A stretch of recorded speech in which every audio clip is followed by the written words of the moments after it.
right there. He isn't coming to save you. What the hell is going on here?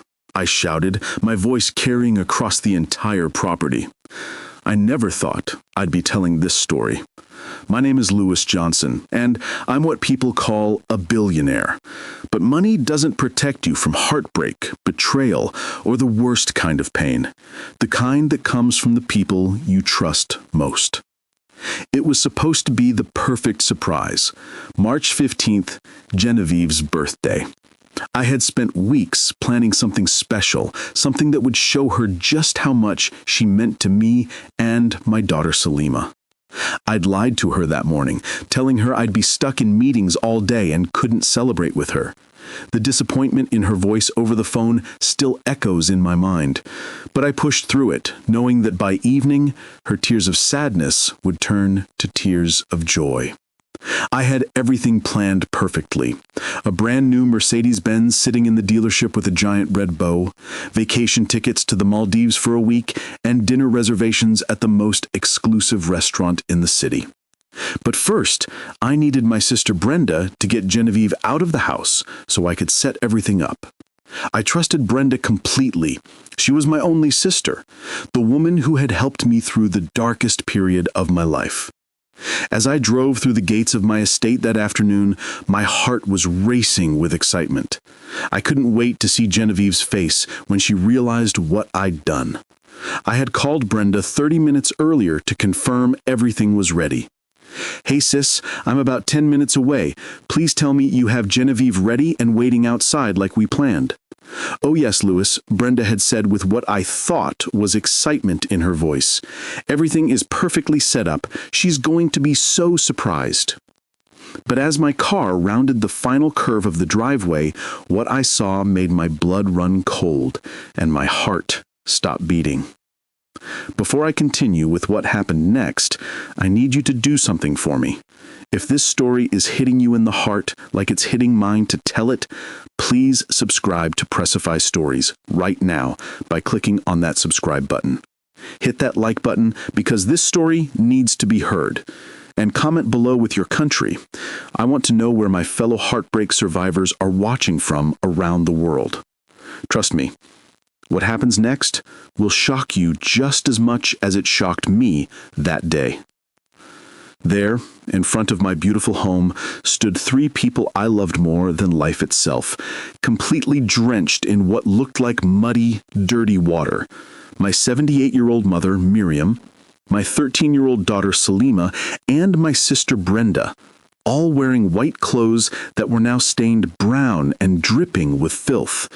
And standing over them, holding an empty bucket, was Genevieve. The woman I was planning to surprise with the perfect birthday had just humiliated my entire family. I slammed on the brakes so hard that my tires screeched against the pavement.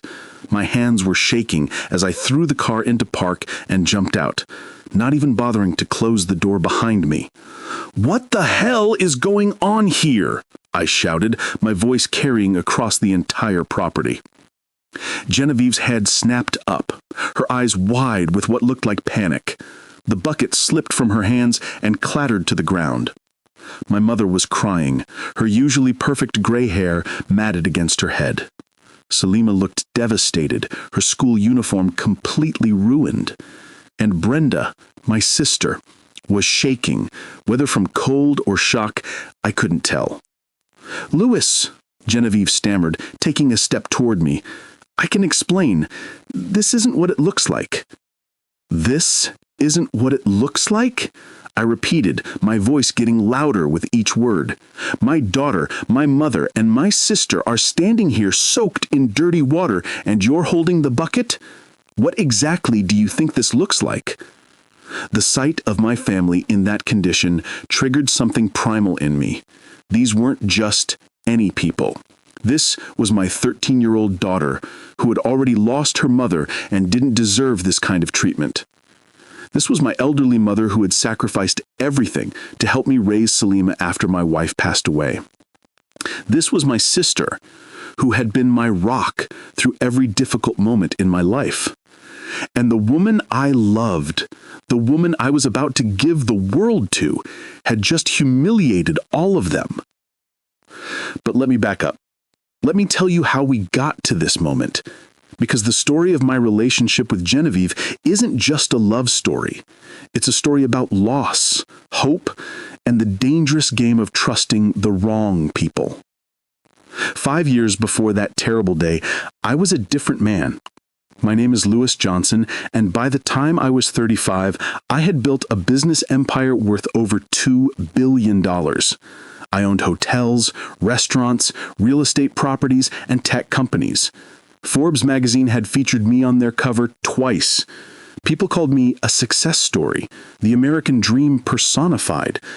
But success means nothing when you're holding the hand of the person you love most in the world as they take their last breath. My wife, Latoya, wasn't just my spouse. She was my childhood sweetheart, my best friend, my everything. We grew up in the same neighborhood in Detroit, went to the same elementary school, the same high school. I asked her to be my girlfriend when we were both 16 years old, sitting in the back row of our chemistry class. She said yes with a smile that could light up the darkest room. Latoya and I didn't just date through high school. We built dreams together.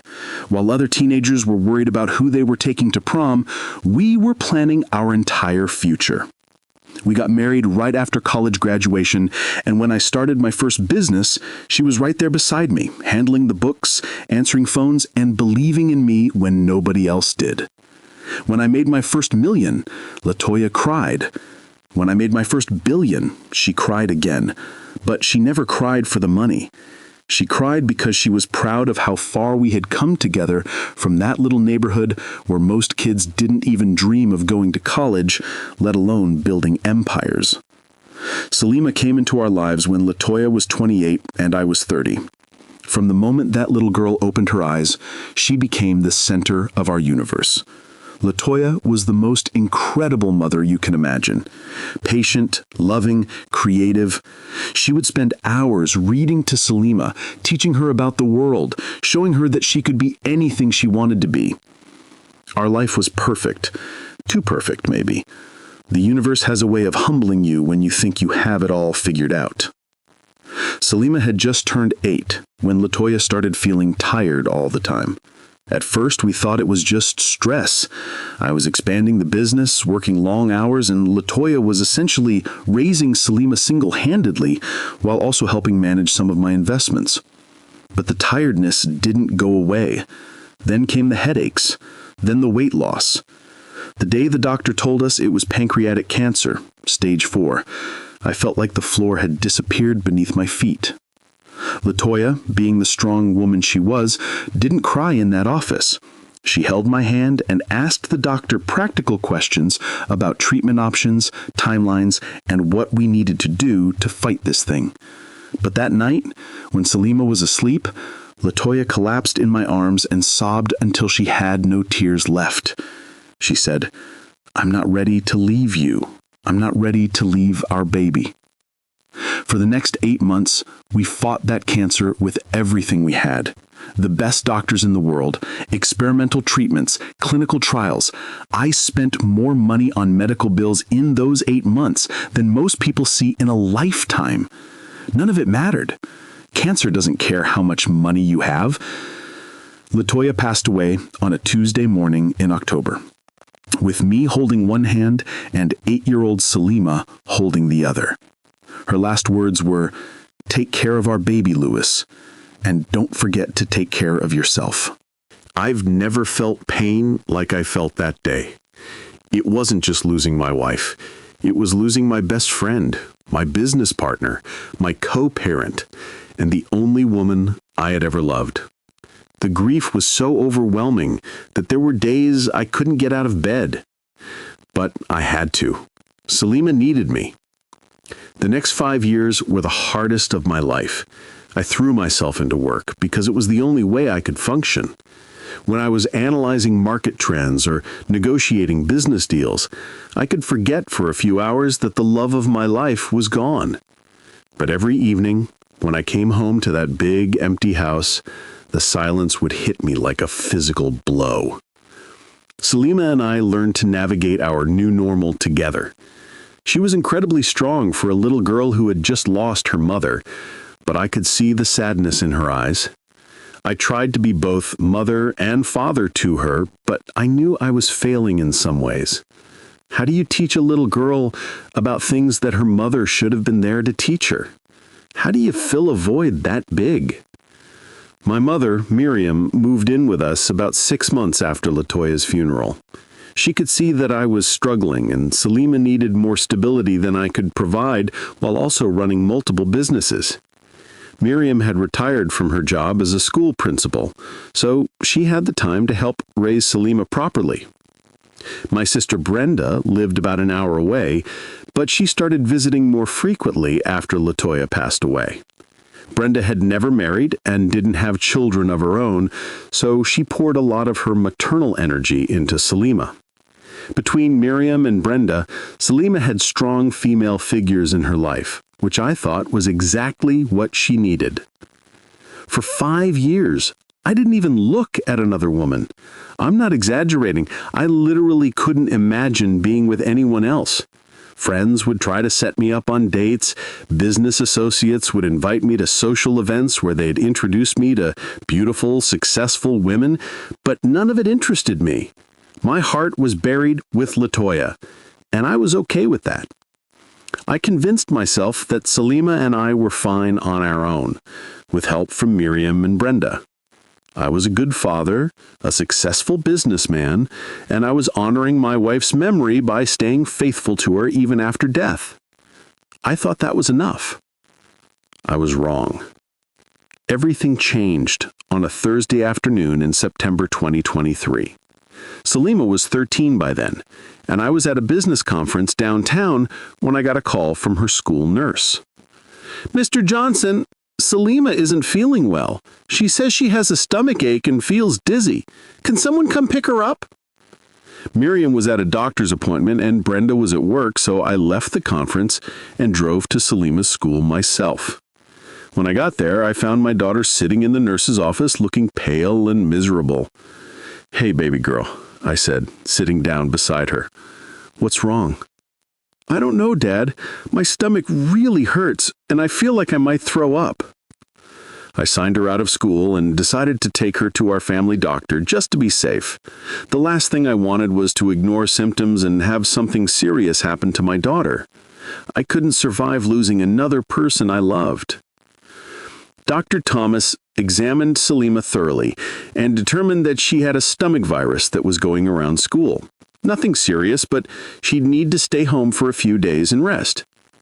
Keep her hydrated, let her sleep as much as she wants, and she should be feeling better by early next week, Dr. Allen told me. On our way home, I stopped at the pharmacy to pick up some medicine for Salima's stomach. The pharmacist who helped us was a woman I'd never seen there before. She was beautiful, but not in the obvious way that usually caught men's attention. She had intelligent eyes, a warm smile, and something about her presence was calming. This medication might make her a little sleepy, but that's actually good because rest is the best medicine for what she's dealing with. Salima, who was usually shy around strangers, actually smiled at this woman. She said, "Thank you," softly. "You're very welcome, sweetheart. I hope you feel better soon." As we were leaving, the pharmacist called out, "Mr. Johnson?" I turned around surprised that she knew my name. "I hope this doesn't sound inappropriate, but your daughter seems like a really sweet girl. You're doing a great job as a father." I don't know why, but those words hit me harder than they should have. Maybe it was because I spent most days feeling like I was failing as a single parent. Maybe it was because I rarely got acknowledgement for the parts of parenting that felt hardest to me. "Thank you," I said. "That means more than you know." "I'm Genevieve Robinson, by the way." "Louis Johnson, and this is Salima." "Nice to meet you both." That was it. A simple interaction that lasted maybe 5 minutes. But something about Genevieve stayed with me as I drove home with Salima. Over the next few days, as I took care of Salima while she recovered from her stomach virus, I kept thinking about the pharmacist who had been so kind to both of us. It wasn't romantic interest. I was still convinced that part of my life was over forever. It was more like curiosity about a person who seemed genuinely caring in a world where most people barely noticed each other. Salima was feeling better by Monday, but I found myself stopping by that pharmacy later that week to pick up vitamins that I didn't really need. Genevieve was working again, and when she saw me, her face lit up with recognition. "Mr. Johnson, how is Salima feeling?" "Much better, thank you. She's back in school and driving her grandmother crazy with all her energy." "That's wonderful! Kids bounce back so quickly." "They do. Thank you again for being so kind to her last week. She mentioned you several times while she was recovering." "She did?" "She said you were the nicest pharmacist she'd ever met. Coming from a 13-year-old, that's high praise." We talked for maybe 10 more minutes about nothing important.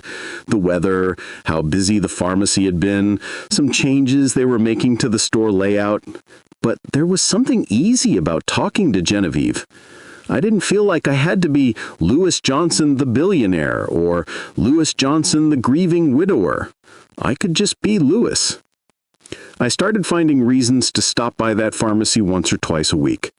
Sometimes I needed actual prescriptions or over-the-counter medications. Sometimes I just wanted to talk to someone who didn't know my whole tragic story and didn't look at me with pity in their eyes. "You want to be a business owner?" I asked her one day. "Definitely. I love helping people with their health and medications, but I want to create something that's truly mine, you know? I want to build a pharmacy that feels more like a community health center, where people can come for advice and support, not just to pick up prescriptions." Her ambition impressed me. Here was a young woman with a clear vision for her future, working hard to make it happen. It reminded me of LaToya, who had always been driven and goal-oriented. About 2 months after we first met, I was in the pharmacy picking up allergy medication for Salima when Genevieve said something that surprised me. "Can I ask you something, Mr. Johnson?" "Of course, and you can call me Lewis." "Lewis, then. I hope this isn't too personal, but Salima mentioned her grandmother when she was here a few weeks ago, and I know you're raising her, but she's never mentioned her mother. I was just wondering..." I felt my chest tighten. This was always the hardest conversation to have with new people.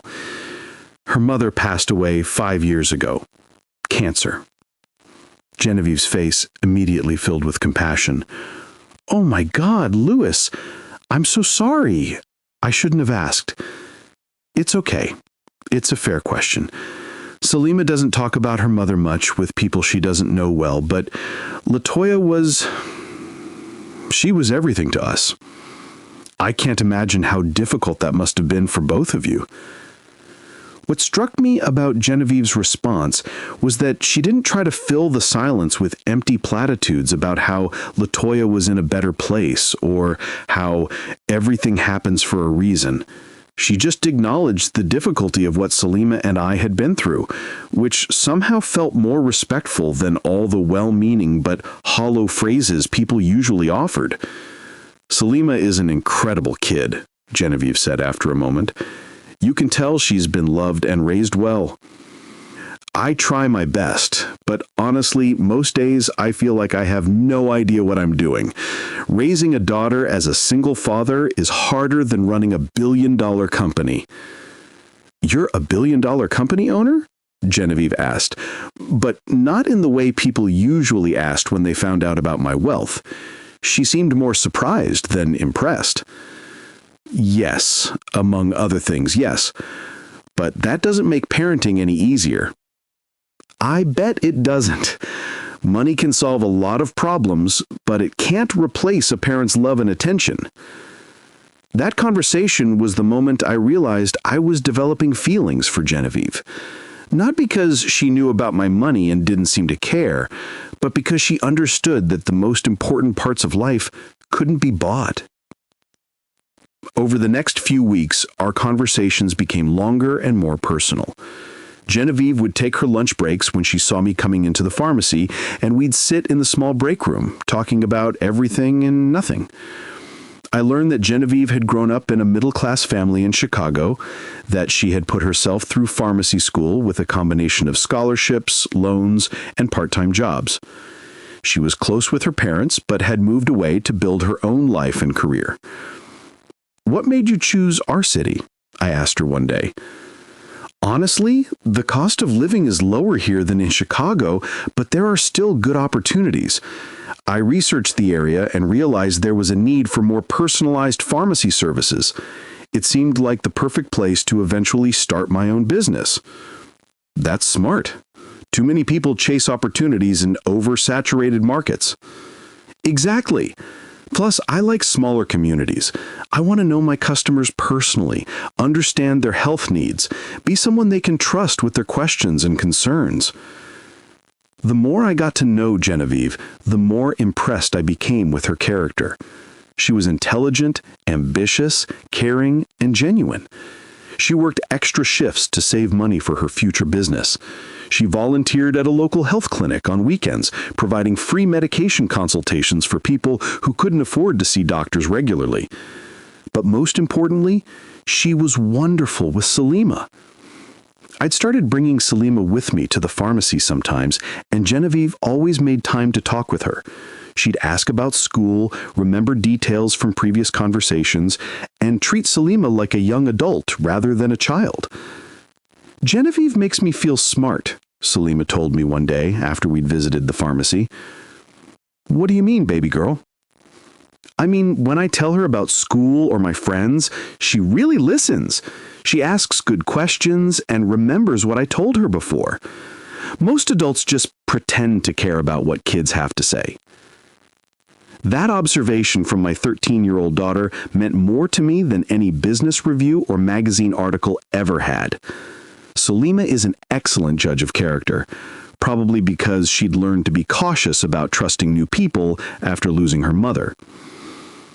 One evening in December, about 3 months after Genevieve and I had first met, I was putting Salima to bed when she said something that stopped me in my tracks. "Dad, do you like Genevieve?" "What do you mean, sweetheart?" "I mean, do you like her the way you liked Mom?" The question caught me completely off guard. I thought I had been careful not to show any romantic interest in Genevieve around Salima.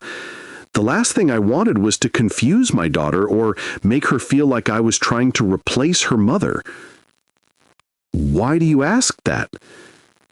"Because you smile differently when you talk about her, and you've been happier the last few weeks." Out of the mouths of babes. I sat down on the edge of Salima's bed and tried to figure out how to answer her honestly. "Genevieve is a very nice person," I said carefully. "I enjoy talking with her." "It's okay if you like her, Dad. Mom wouldn't want you to be sad forever." The wisdom in my 13-year-old daughter's words brought tears to my eyes. "How do you know what Mom would want?" "Because I remember how much she loved you, and people who love you want you to be happy even after they're gone." That night, after Salima was asleep, I sat in my home office and thought seriously about my feelings for Genevieve for the first time. I had been telling myself that we were just friends, that I was simply enjoying having adult conversation with someone who didn't know all the details of my past. But Salima was right. I was happier than I had been in years. The question was whether I was ready to open my heart to someone new, knowing that it meant potentially risking that kind of devastating loss again. 2 days before Christmas, I made a decision that terrified and excited me in equal measure. I asked Genevieve if she'd like to have dinner with Salima and me. "Just dinner," I clarified quickly. "Nothing fancy. Salima mentioned that she wanted to show you some of her artwork, and I thought maybe you'd like to come to our house for a home-cooked meal." Genevieve's smile was radiant. "I would love that, Louis. Should I bring anything?" "Just yourself." That dinner was the beginning of everything good that would eventually be destroyed by the people I trusted most. Genevieve arrived at our house on a Saturday evening, carrying a small gift bag. When Salima answered the door, Genevieve handed her the bag. "What's this?" Salima asked. "Just a little something I saw that made me think of you." Inside the bag was a beautiful leather-bound journal with Salima's initials embossed on the cover. "You mentioned that you like to write stories. I thought you might like a special place to keep them." Salima's face lit up like Christmas morning. "This is amazing! Thank you so much!" Watching Genevieve interact with my daughter that evening was like seeing a glimpse of what our life could be like. She asked Salima thoughtful questions about her stories, admired her artwork with genuine enthusiasm, and even helped with dinner preparation in a way that felt natural rather than forced. But what impressed me most was how Genevieve talked about LaToya when Salima brought her up. "My mom used to make the best chocolate chip cookies," Salima said as we were cleaning up after dinner. "Tell me about them," Genevieve said, sitting down at the kitchen table with genuine interest. "She had this secret ingredient that she never told anyone about. Dad and I still haven't figured out what it was." "What a special memory to have. Your mom sounds like she was an amazing baker." "She was amazing at everything," Salima said wistfully. "I can tell. You're pretty amazing yourself, so she must have been an incredible mother."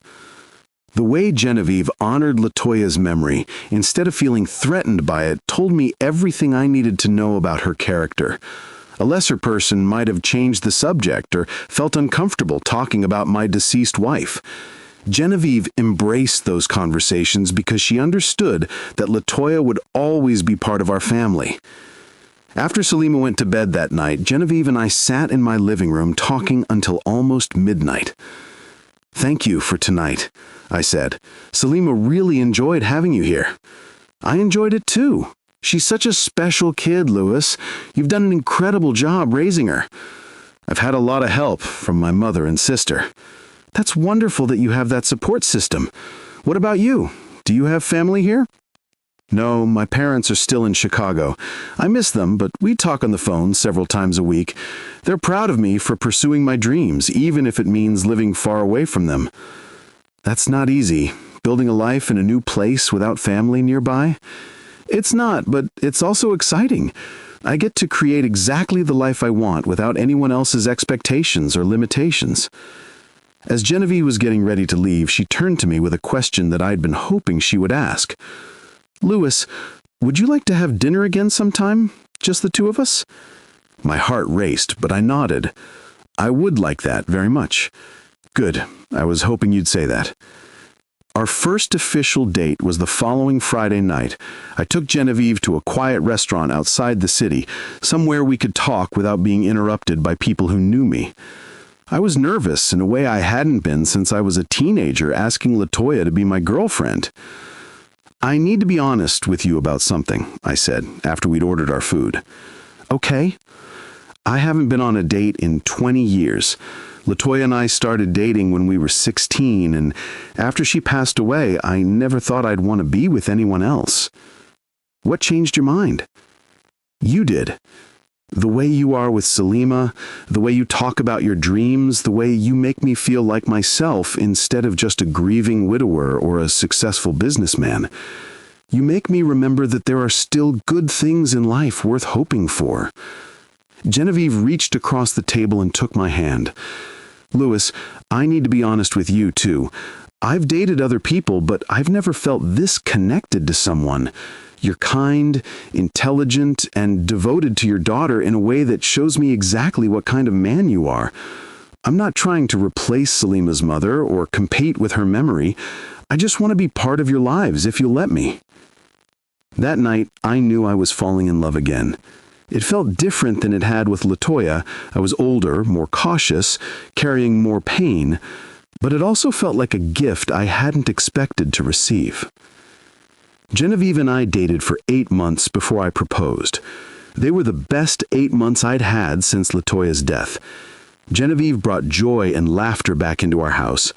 She and Salima developed a beautiful relationship that didn't try to replace the mother-daughter bond Salima had lost, but created something new and special. But not everyone in my family was happy about my relationship with Genevieve. From the very beginning, my mother Miriam was cold toward Genevieve. It wasn't obvious. Miriam was too polite to be outright rude, but there was a distance there that I couldn't understand. "She seems nice enough," Miriam would say when I asked her opinion about Genevieve. "I just hope you're not rushing into anything." Mom, we've been dating for 6 months. I'm not rushing into anything. It just seems very convenient that this young woman happened to be working at the pharmacy when you needed her. Sometimes people seek out wealthy men for the wrong reasons. That comment frustrated me because it implied that Genevieve was some kind of gold digger, which couldn't have been further from the truth. Genevieve insisted on paying for her own meals when we went out to dinner. She brought groceries when she came over to cook with us. She never asked me for anything and actually seemed uncomfortable when I tried to buy her expensive gifts. My sister Brenda was even more skeptical than Miriam. "Louis, I love you, and I want you to be happy," Brenda said to me one day when we were alone. "But don't you think it's a little suspicious that this woman is suddenly so perfect for you and Salima? Real life isn't usually that easy." "What do you mean?"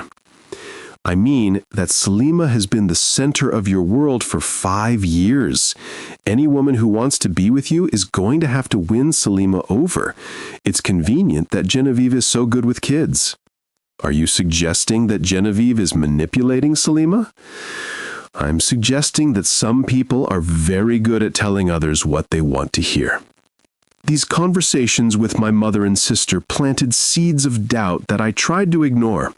I told myself that they were just being protective, that they needed time to get used to the idea of another woman in our lives. But their skepticism started to make me question things I hadn't questioned before. Was Genevieve really as genuine as she seemed?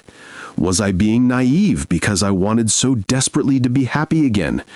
Was I putting Salima at risk by bringing someone new into our lives? Despite my family's reservations, my relationship with Genevieve continued to deepen. By month 7, she was spending most weekends at our house. Salima would ask for Genevieve's help with homework, confide in her about problems with friends at school, and include her in conversations about her mother without any prompting from me. One evening in July, Salima was in her room doing homework when Genevieve and I cleaned up after dinner. "Louis," Genevieve said quietly, "can I ask you something?" "Of course." "Have I done something to upset your mother and sister? I feel like they don't really like me, and I don't understand why." I had been hoping this conversation wouldn't come up, but I knew it was inevitable. "What makes you think they don't like you?" "They're polite to me, but it feels forced. When I suggest things we could all do together, they usually have excuses for why they can't join us. And I've noticed that they have a lot of opinions about Salima's schedule and activities that don't include me." Genevieve was right. Miriam and Brenda had been finding ways to create situations where they could spend time with Salima without Genevieve around. They'd planned shopping trips, movie dates, and visits to relatives during times when they knew Genevieve would be with us. "They're protective," I said, which was true, but not the whole truth. "They helped me through the worst time of my life, and they love Salima like she's their own daughter. It might take them some time to accept that our family is changing." "I understand that, and I respect it. I would never try to come between you and your family. But Louis, I love you, and I love Salima. I want us all to be able to get along." "I love you too," I said, and meant it completely. "Give them time. They'll come around." I believed that when I said it. I thought my mother and sister just needed to see how happy Genevieve made Salima and me. I thought they'd eventually realize that Genevieve wasn't trying to replace anyone or change anything fundamental about our family. I was so wrong about everything. In August, exactly 8 months after our first date, I decided to propose to Genevieve. I had been thinking about it for weeks, and everything felt right. Selima was thriving, Genevieve and I were deeply in love, and I was ready to build a future with her. I planned the proposal carefully. Genevieve had mentioned several times that her favorite place in the city was the botanical gardens, especially the rose garden where she liked to walk on Sunday afternoons. I arranged for the garden staff to let me in early one Sunday morning to set up. When Genevieve arrived for what she thought was just our usual walk, she found the rose garden decorated with white lights and flowers. I was waiting for her at the center of the garden with the ring. "Genevieve," I said, getting down on one knee, "8 months ago, I thought my chance at love and happiness was buried with my wife. You showed me that the heart has an unlimited capacity for love, and that honoring the past doesn't mean giving up on the future. You've made Selima laugh again. You've made me believe in tomorrow again, and you've shown me that our family can grow without losing what we already have. Will you marry me?" Through tears of joy, she said yes.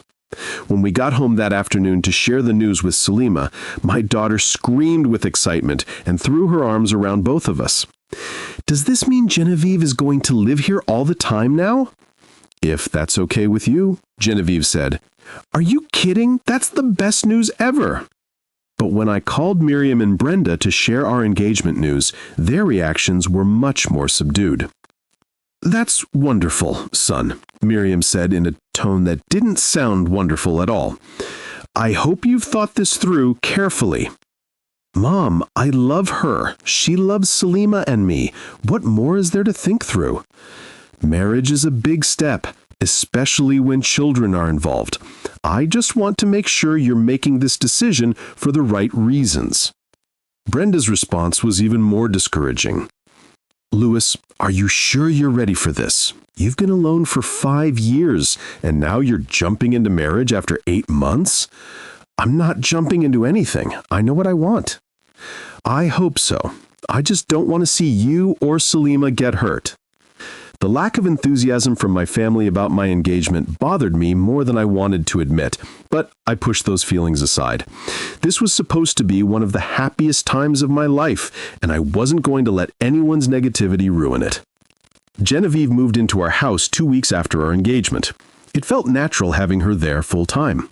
She had her own space in what used to be the guest room, but most evenings we'd all spend time together in the living room or kitchen, talking about our days, helping Selima with homework, or just enjoying each other's company.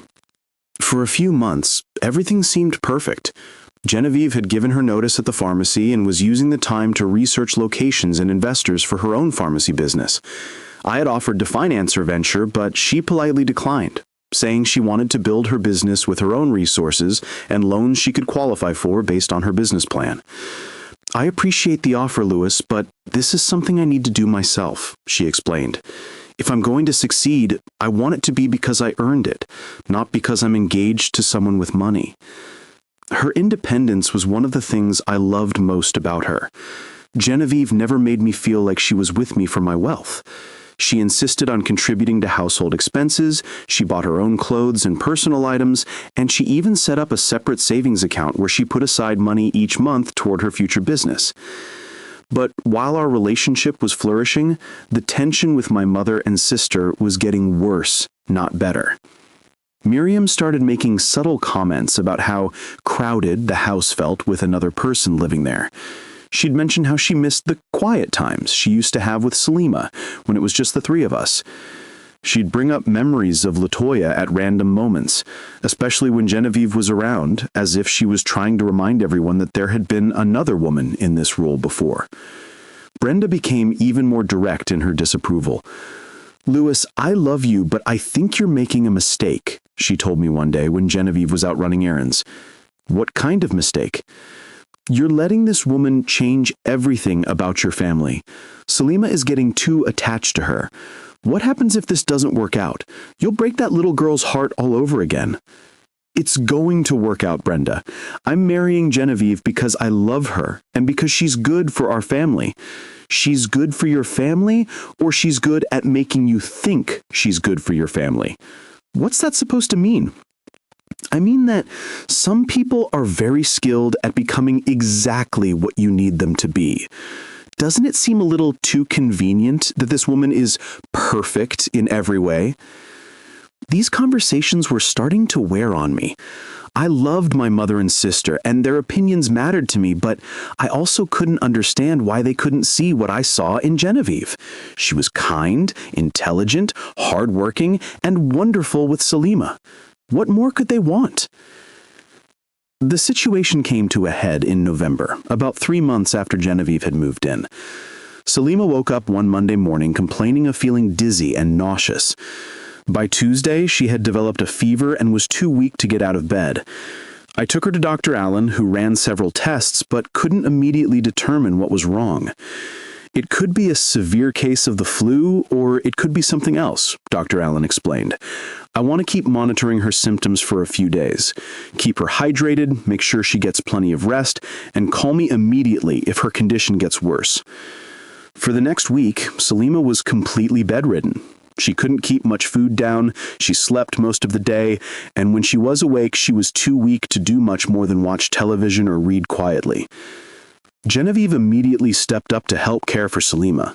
She took time off from her job search to stay home and monitor her symptoms, bring her medications on schedule, and make sure she was eating and drinking enough to stay hydrated. "You don't have to do this," I told Genevieve one evening as she was preparing a special soup that was one of the few things Salima could keep down. "Yes, I do," Genevieve said firmly. "Salima is going to be my stepdaughter. Taking care of her when she's sick is exactly what I should be doing." Watching Genevieve care for Salima with such tenderness and dedication made me fall in love with her even more deeply. This wasn't someone who was just trying to win points with me. This was someone who genuinely loved my daughter and wanted to take care of her. But my mother had a very different reaction to the situation.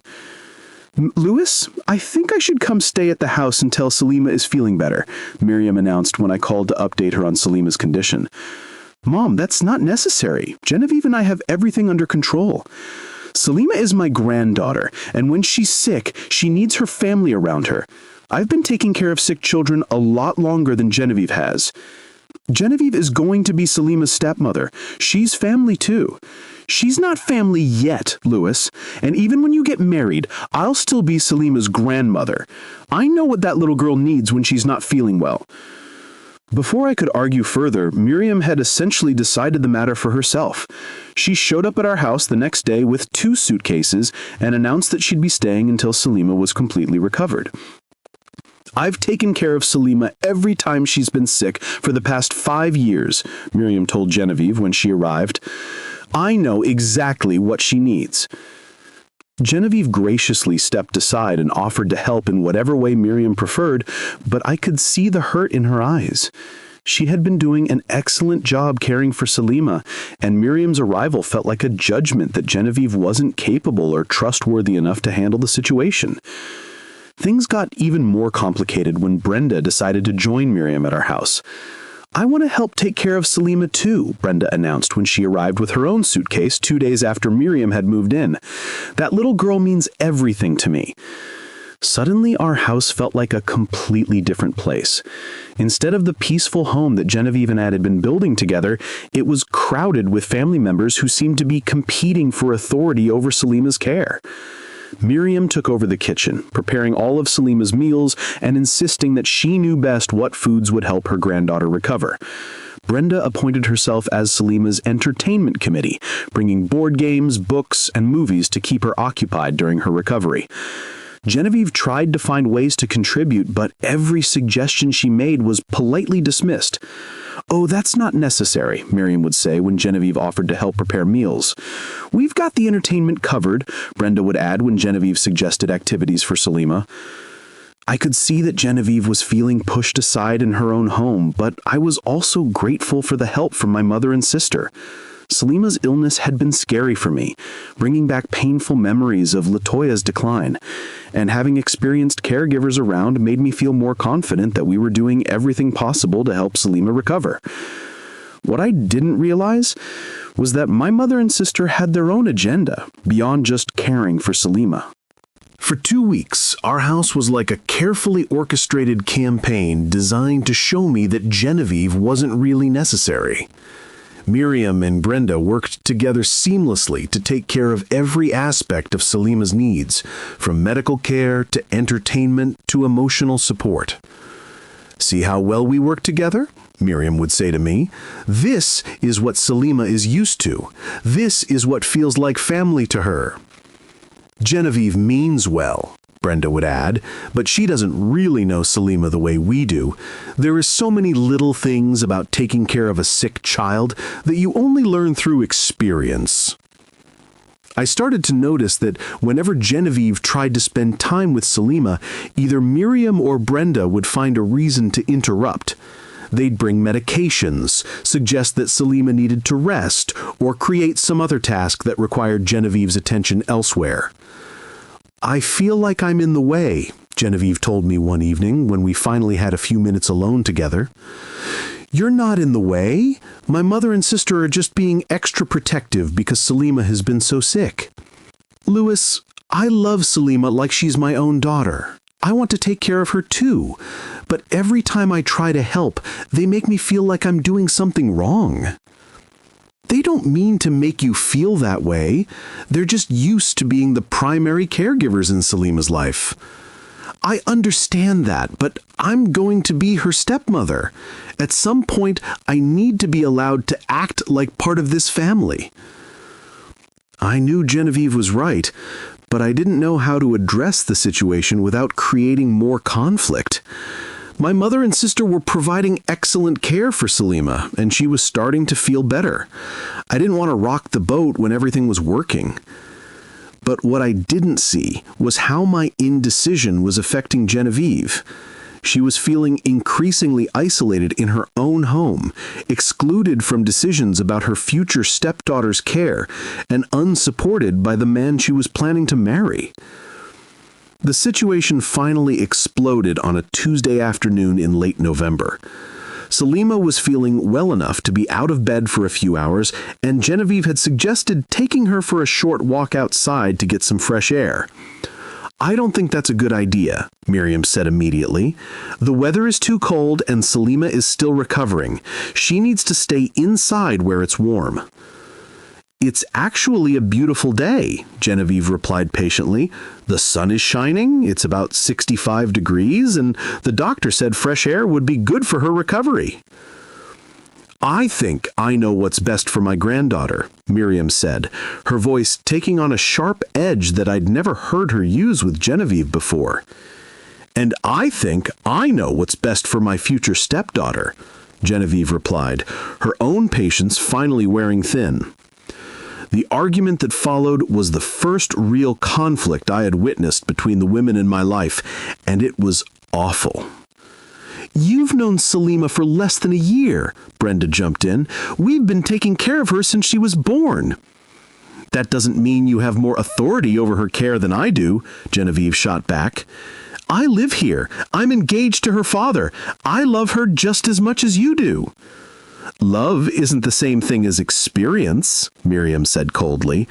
"There are things about raising children that you can't learn from books or by playing house for a few months." "Playing house?" Genevieve's voice rose. "Is that what you think I'm doing here?" "I think you're a young woman who's gotten in over her head. Taking care of a sick child isn't the same as being the fun girlfriend who shows up for dinner and movie nights." I should have stepped in and defended Genevieve. I should have told my mother and sister that they were being unfair and hurtful. But I was scared. Scared of creating more conflict when Salima was still recovering.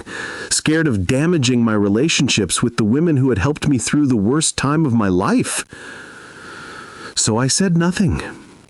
Genevieve looked at me with tears in her eyes, waiting for me to support her. When I remained silent, something changed in her expression. The hurt was replaced by something harder, more distant. "I see," she said quietly. "I guess I know where I stand in this family." She went to our room and didn't come out for the rest of the day. That night I tried to talk to her about what had happened. Genevieve, I'm sorry about earlier. Everyone is just stressed because Salima has been sick. Louis, this isn't about stress. This is about your mother and sister not wanting me in this family and you not being willing to stand up for me. That's not true. They just need time to adjust. It's been over a year, Louis. How much more time do they need? They're protective of Salima. Can you try to understand that? I am protective of Salima too. I love her just as much as they do. The difference is that I also love and respect you, and I'm not trying to undermine your relationship with your daughter. What do you mean? I mean that your mother and sister don't want you to have a life that doesn't revolve around them. They like being the most important women in your life, and they see me as a threat to that. That's not fair, Genevieve. They've sacrificed a lot to help me raise Salima. And I appreciate that, but they're not sacrificing anymore. They're controlling. There's a difference. I didn't want to believe what Genevieve was saying because it meant acknowledging that the people I trusted most might not have my best interests at heart. It was easier to think that this was just a temporary adjustment period that we'd all get through together. But over the next few days, I started to notice things I'd been blind to before. The way Miriam and Brenda would exchange looks when Genevieve made suggestions. The way they'd find reasons to keep Salima busy whenever Genevieve wanted to spend time with her. The way they'd bring up memories of LaToya at moments that seemed to design to make Genevieve feel like an outsider. By December, Salima was completely recovered from her illness, but Miriam and Brenda showed no signs of moving back to their own homes. I think we should stay through the holidays, Miriam announced. Salima shouldn't have too many changes all at once. Plus, Christmas is such an important time for family.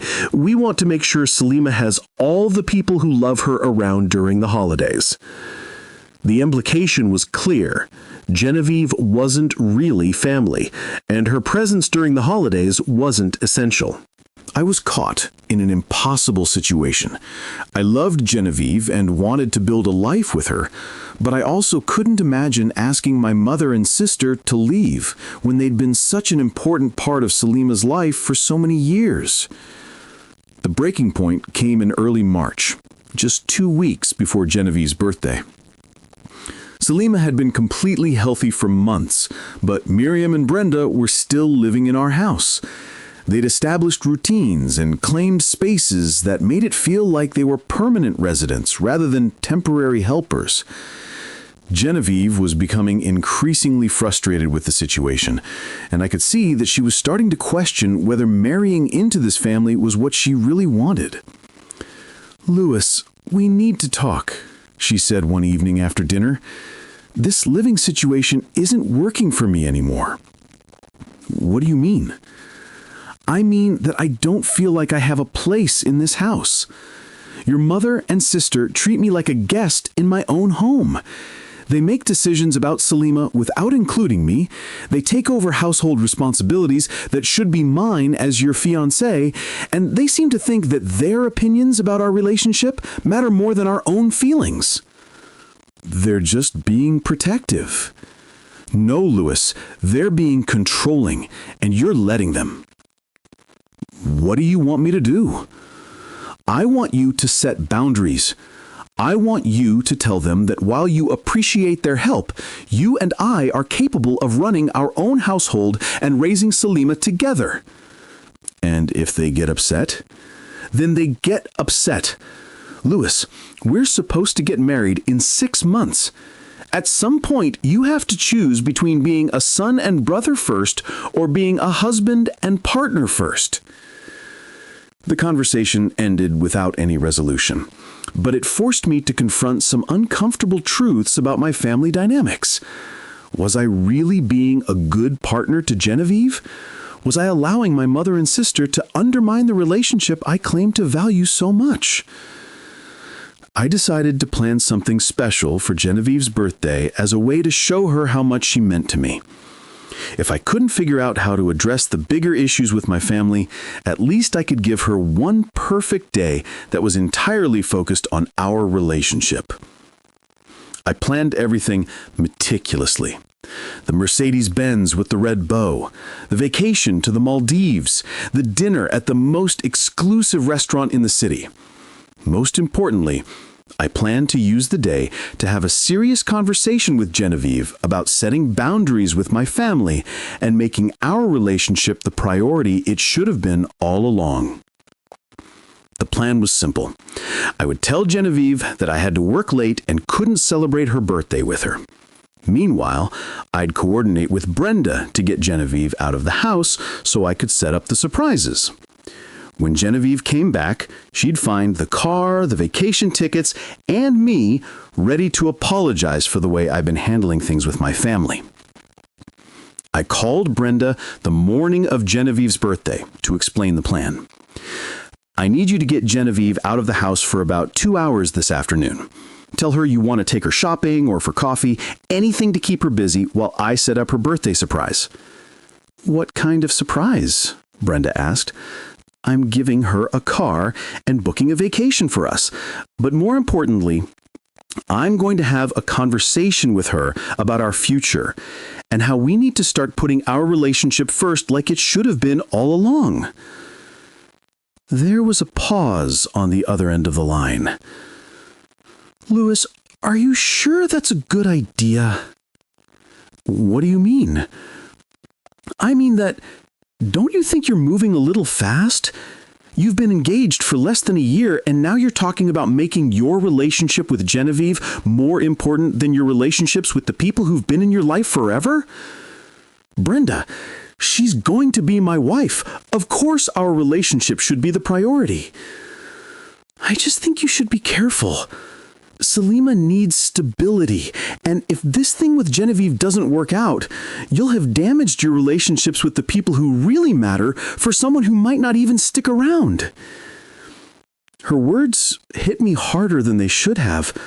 Was I being naive about Genevieve's commitment to our family? Was I risking Selima's emotional security for a relationship that might not last? But then I thought about how happy Genevieve made me, how good she was with Selima, how much joy she'd brought back into our lives.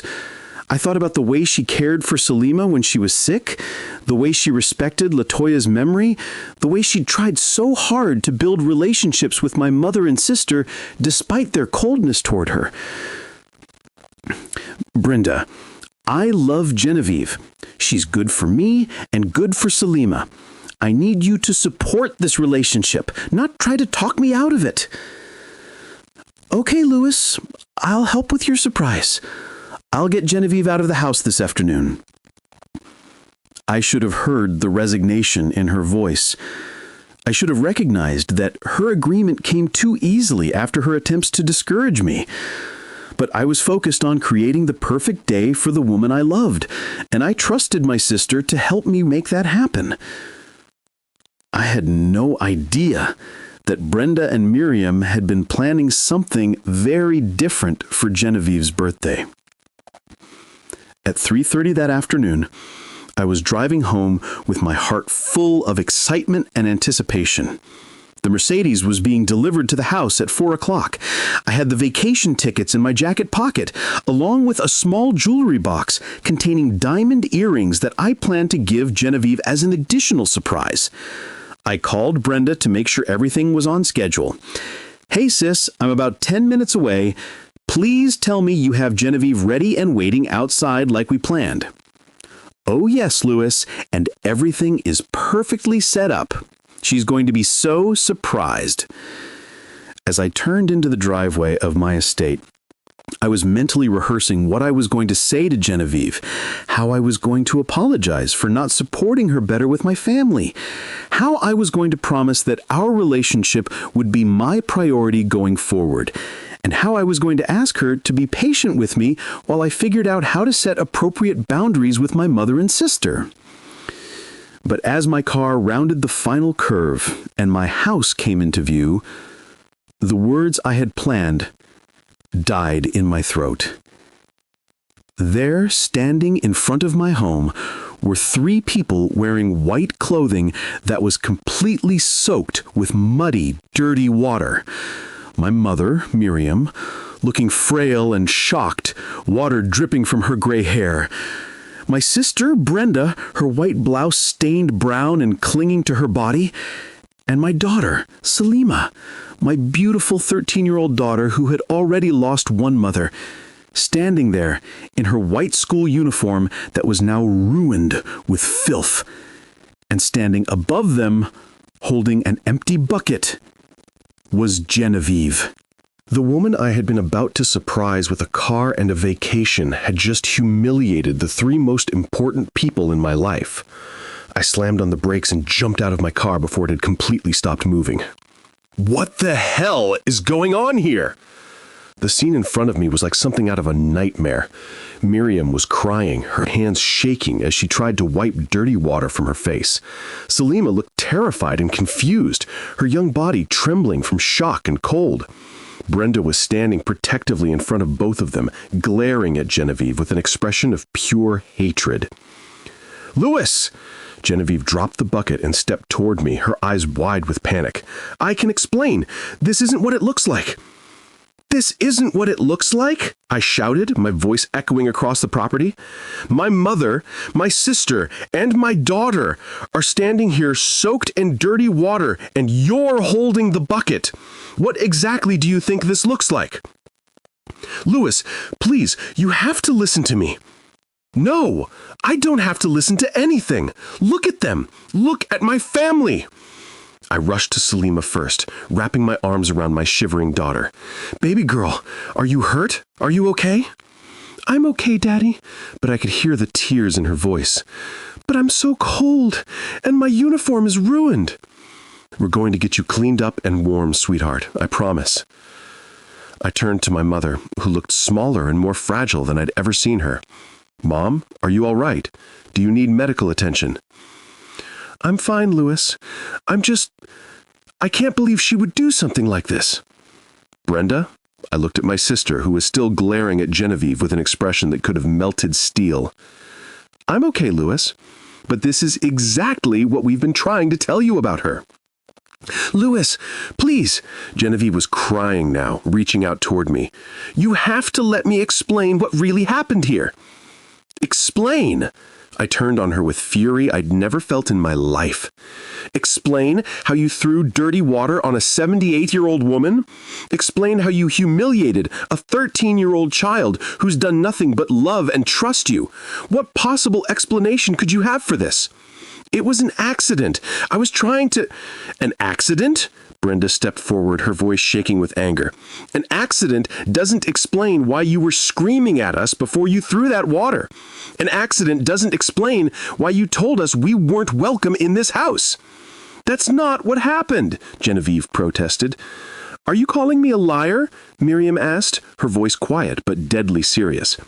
I looked between the women in my life, 3 people who were soaked and humiliated, and one person holding an empty bucket with tears streaming down her face. The evidence was right in front of me. Whatever had led up to this moment, the result was clear. Genevieve had thrown dirty water on my family. "I trusted you," I said to Genevieve, my voice breaking. "I brought you into our home, into our family. I was ready to give you everything, my love, my daughter, my entire life. And this is how you treat the people I care about most? Louis, you don't understand. I understand perfectly. I understand that my mother and sister were right about you all along. I understand that I was so desperate to be happy again that I ignored every warning sign. I understand that I put my daughter at risk by bringing someone into our lives who could treat her this way. Please, just give me 5 minutes to tell you what really happened here." "I don't need 5 minutes. I can see what happened. My family is standing here, soaked in dirty water, and you're holding the bucket." The pain in Genevieve's eyes was almost unbearable to look at, but the sight of my mother, sister, and daughter in their condition was worse. "Louis," Genevieve said quietly, "if you send me away now, you'll regret it for the rest of your life. The only thing I regret is not listening to my family when they tried to warn me about you." Your family? Genevieve started to say something, then stopped herself. You know what? You're right. You should listen to your family. They clearly know you better than I do. What's that supposed to mean? It means that I thought you were the kind of man who would trust the woman he loves enough to hear her side of the story. I thought you were the kind of father who would want to understand what really happened before making assumptions. I was wrong about both of those things. Her words stung because they contained just enough truth to make me doubt myself for a moment. But then I looked at Salima's ruined uniform and my mother's tear-stained face, and my resolve hardened. Get your things and get out, I said coldly. Louis, get out, I screamed loud enough that neighbors probably heard me. Get out of my house, get out of our lives, and don't ever come back. Genevieve stared at me for a long moment, tears streaming down her face. Then she turned and walked toward the house to gather her belongings. As I watched her go, part of me wanted to call her back. Part of me wanted to demand a full explanation of what had happened. Part of me remembered all the reasons I had fallen in love with her in the first place. But the larger part of me, the part that was a father first, a son second, and a brother third, knew that I had to protect my family. And if Genevieve was capable of this kind of cruelty toward the people I loved most, then she wasn't the woman I thought she was. Come on, I said to my family. Let's get you all cleaned up and warm. As we walked toward the house, Brenda put her arm around Salima and whispered something in her ear that made my daughter nod. Miriam leaned heavily on my arm, still shaking from the shock of what had happened. We tried to tell you, son, Miriam said quietly. We could see what kind of person she really was, but we knew you had to figure it out for yourself. I'm sorry, Mom. I should have listened to you and Brenda. You loved her, Brenda said. There's no shame in that, but some people are very good at hiding their true nature until they don't need to anymore. An hour later, after my family had showered and changed into clean clothes, Genevieve appeared in the living room with 2 suitcases and the engagement ring I had given her. I'm leaving, she said simply, placing the ring on the coffee table. I wanted to say something, anything, but I couldn't find words that felt appropriate for the moment. Louis, Genevieve said, looking directly at me, I want you to remember this day. I want you to remember exactly how this felt. Because someday you're going to find out the truth about what really happened here. And when that day comes, you're going to realize that you chose to believe the worst about someone who loved you and Salima more than her own life. Don't you dare, Brenda started to say. I'm not talking to you. Genevieve cut her off, never taking her eyes off me. I'm talking to the man who was supposed to love me enough to trust me. The man who was supposed to protect me the way I've been trying to protect his daughter. Protect Salima? I found my voice. By throwing dirty water on her? Genevieve just shook her head sadly. Goodbye, Louis. I hope your family gives you everything you think you need. And then she was gone. I sat in my living room surrounded by the people who loved me most, feeling like I had just made the right decision for all the wrong reasons. Or maybe the wrong decision for all the right reasons. I couldn't tell anymore. All I knew was that the woman I had planned to surprise with a perfect birthday had just walked out of my life forever. And I was the one who had sent her away. As I looked at my mother, sister, and daughter, all safe and dry in clean clothes, I told myself that I had protected my family from someone who could have caused them much worse harm down the road. But late that night, as I lay in bed staring at the ceiling, I couldn't shake the memory of the pain in Genevieve's eyes when she looked at me one last time. And I couldn't stop thinking about her final words. Someday, you're going to find out the truth about what really happened here. What if I had just made the biggest mistake of my life? What if there was more to this story than what I had seen with my own eyes? What if the people I trusted most had been lying to me all along? But those were questions for another day. That night, all I could do was hold on to the belief that I had done the right thing for my family, even if it meant losing the second love of my life forever. I had no idea that the truth about that terrible day would eventually destroy everything I thought I knew about the people closest to me. I had no idea that my own daughter had been trying to tell me something important for weeks, but I had been too busy and distracted to listen.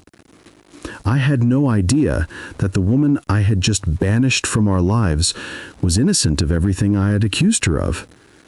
But I would find out all of those things eventually. And when I did, I would realize that sometimes the people who claim to love you the most are the ones who are willing to hurt you the deepest to get what they want. But that revelation was still months away. For now, I was just a heartbroken man who thought he had chosen his family over a woman who had betrayed them. I was so wrong about everything. The days after Genevieve left felt like living in a house of ghosts. Every corner of our home held memories of her. The kitchen where she had made breakfast for Salima, the living room where we'd planned our future together, the bedroom where she had whispered that she loved me just hours before I destroyed everything. I threw myself into work with a vengeance that surprised even my business partners. 18-hour days became my new normal. I scheduled back-to-back meetings, took on new projects that required extensive travel, and accepted speaking engagements across the country. Anything to avoid sitting in that house and thinking about what I had lost. "Louis, you need to slow down," my business partner Donald Harris warned me during a video conference 3 weeks after Genevieve had left. "I'm fine, Donald. Business is booming, our quarterly reports are the best they've ever been. What's the problem?" "The problem is that you look like you haven't slept in weeks, and you're making decisions so fast that you're not thinking them through properly." He was right, but I couldn't slow down. When I was negotiating deals or analyzing market trends, I could forget for a few hours that I'd sent away the woman I had planned to spend my life with. Work was the only thing that kept the pain at bay. But even in my busiest moments, I couldn't shake the memory of Genevieve's final words. "Someday, you're going to find out the truth about what really happened here." What truth? I saw what happened with my own eyes. She threw dirty water on my family. What other truth could there be? At home, life had settled into a routine that felt both familiar and wrong. Miriam had taken over all the household management duties that Genevieve used to handle. She cooked every meal, managed Salima's schedule, and made sure the house ran smoothly while I worked my impossibly long hours. "You see how much better things are now?" Miriam said to me one evening when I came home from a particularly grueling day of meetings. "No drama, no conflict, just family taking care of family." Brenda also had made herself indispensable. She picked up Salima from school most days, helped with homework, and filled the evenings with activities and conversations that kept our daughter entertained and engaged. "Salima is so much more relaxed now, Dad," Brenda told me. "She doesn't have to worry about walking on eggshells around someone who might explode at any moment." Their comments should have made me feel better about my decision to send Genevieve away, but instead they made me feel worse. Because the truth is, life didn't feel better without Genevieve. It felt empty. The house was too quiet. Dinner conversations lacked the warmth and laughter that Genevieve had brought to our table. Even my business successes felt hollow without someone to share them with who truly understood what they meant to me. Salima seemed different too, though I couldn't quite put my finger on how. She still laughed and played with Miriam and Brenda, but there was something missing from her usual bright energy. When I asked her about it, she would just shrug and say she was fine. "Are you okay, baby girl? I seem sad lately." "I'm okay, Dad." Do you miss Genevieve? Salima was quiet for a long moment, like she was carefully choosing her words. Dad, can I tell you something important? Of course, sweetheart. You can tell me anything. But before Salima could say another word, Brenda appeared in the doorway. Louis, I'm sorry to interrupt, but you have an urgent phone call from Japan. Something about the hotel deal you've been working on. I looked between my daughter and my sister, torn between business and family. The Japan deal was worth $50 million, and if there was a problem, I needed to address it immediately. Can you hold that thought, baby girl? I'll come back in a few minutes, and we can talk about whatever you wanted to tell me. Okay, Dad, Salima said, but I caught a flash of disappointment in her eyes. By the time I finished the call from Japan, which took over an hour, Salima was asleep. I made a mental note to continue our conversation the next day, but the next day brought its own set of crises and demands, and I forgot all about what my daughter had wanted to tell me. This became a frustrating pattern over the following weeks. Every time I tried to have a real conversation with Salima, something would interrupt us. Phone calls, meetings, family activities planned by Miriam and Brenda, there was always something more urgent demanding my attention. Dad, can we talk? Salima would ask. Of course, sweetheart. Just give me 5 minutes to finish this email. But 5 minutes would turn into an hour. And by then, Miriam would announce that dinner was ready, or Brenda would suggest a family movie night, or some business emergency would pull me away completely. I started to notice that Salima would get a particular look on her face during these interruptions.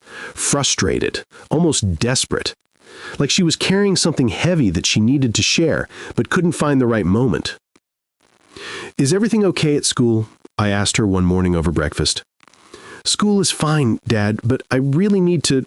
Miriam, I need to talk to you about Salima's parent-teacher conferences next week. I think we should all go together to show a united family front. That sounds good, Mom. Salima, what were you saying? But Salima just shook her head. Nothing important. I have to get ready for school. I watched my daughter leave the kitchen with slumped shoulders, and something nagged at me. Was I missing something important? Was I so focused on work and my own pain that I wasn't seeing what my daughter needed? 6 weeks after Genevieve left, I was in my home office working late when I heard a soft knock on my door. Come in, I called out, expecting to see Miriam or Brenda. Instead, Salima peeked her head around the door. She was wearing her pajamas and looked like she'd been crying. Baby girl, what's wrong? It's almost midnight. You should be asleep. Dad, I really need to talk to you. It's about something important that happened, and I think you should know about it. The desperation in her voice made me close my laptop and give her my full attention. Okay, sweetheart, come sit with me. Salima climbed into the chair across from my desk, took a deep breath, and opened her mouth to speak. Salima, Miriam's voice called out from the hallway. Honey, what are you doing out of bed? She couldn't sleep, I explained. She wanted to talk about something. Oh, sweetheart, Miriam said, walking over to Salima with a gentle but firm expression. You know you need your rest for school tomorrow. And your father has been working so hard lately. He needs a sleep too. But Grandma, this is really important. I'm sure it feels important, honey. But sometimes when we're tired, small things seem bigger than they really are. Come on, I'll make you some warm milk and tuck you back into bed. Miriam gently but firmly guided Salima out of my office, and I was left sitting alone, wondering what my daughter had been so desperate to tell me. But I had 3 more hours of work to finish before I could sleep, and by morning, the moment had passed. When I asked Salima about it the next day, she just said, It's okay, Dad. Grandma said maybe it wasn't as important as I thought. But something in her voice told me that wasn't true. The interruptions continued, and they were starting to feel less coincidental and more deliberate. Every single time Salima tried to have a serious conversation with me, something or someone would intervene. Dad, can I ask you something about Genevieve? What about her, sweetheart? Well, do you think maybe... Good morning, family. Brenda burst through the back door carrying bags of groceries and filling the kitchen with noise and activity. I brought supplies for pancakes. Salima, come help me make your favorite breakfast. But Aunt Brenda, I was talking to Dad about something. Oh, it can wait, can it? We need to get these pancakes started before your grandmother wakes up. You know how she loves fresh pancakes on Saturday morning. Salima looked at me helplessly, but I was already being pulled into helping with breakfast preparations. Another moment lost. Later that day, when Salima tried again, Miriam suddenly needed help reorganizing the linen closet. The next time, there was an urgent call from a business associate. The time after that, Brenda had planned a surprise outing to the mall. I started to wonder if I was being paranoid, but the pattern was becoming impossible to ignore. It was like my mother and sister had developed a sixth sense for knowing exactly when Salima wanted to talk to me privately. Meanwhile, my own emotional state was becoming increasingly complicated. The anger I had felt toward Genevieve in the immediate aftermath of that terrible day was gradually being replaced by something more complex: grief, regret, and a growing sense that something wasn't right about the whole situation. I found myself thinking about Genevieve at odd moments. When I saw couples laughing together at restaurants during business dinners. When I heard songs on the radio that reminded me of evenings we'd spent together. When I walked past the pharmacy where we'd first met.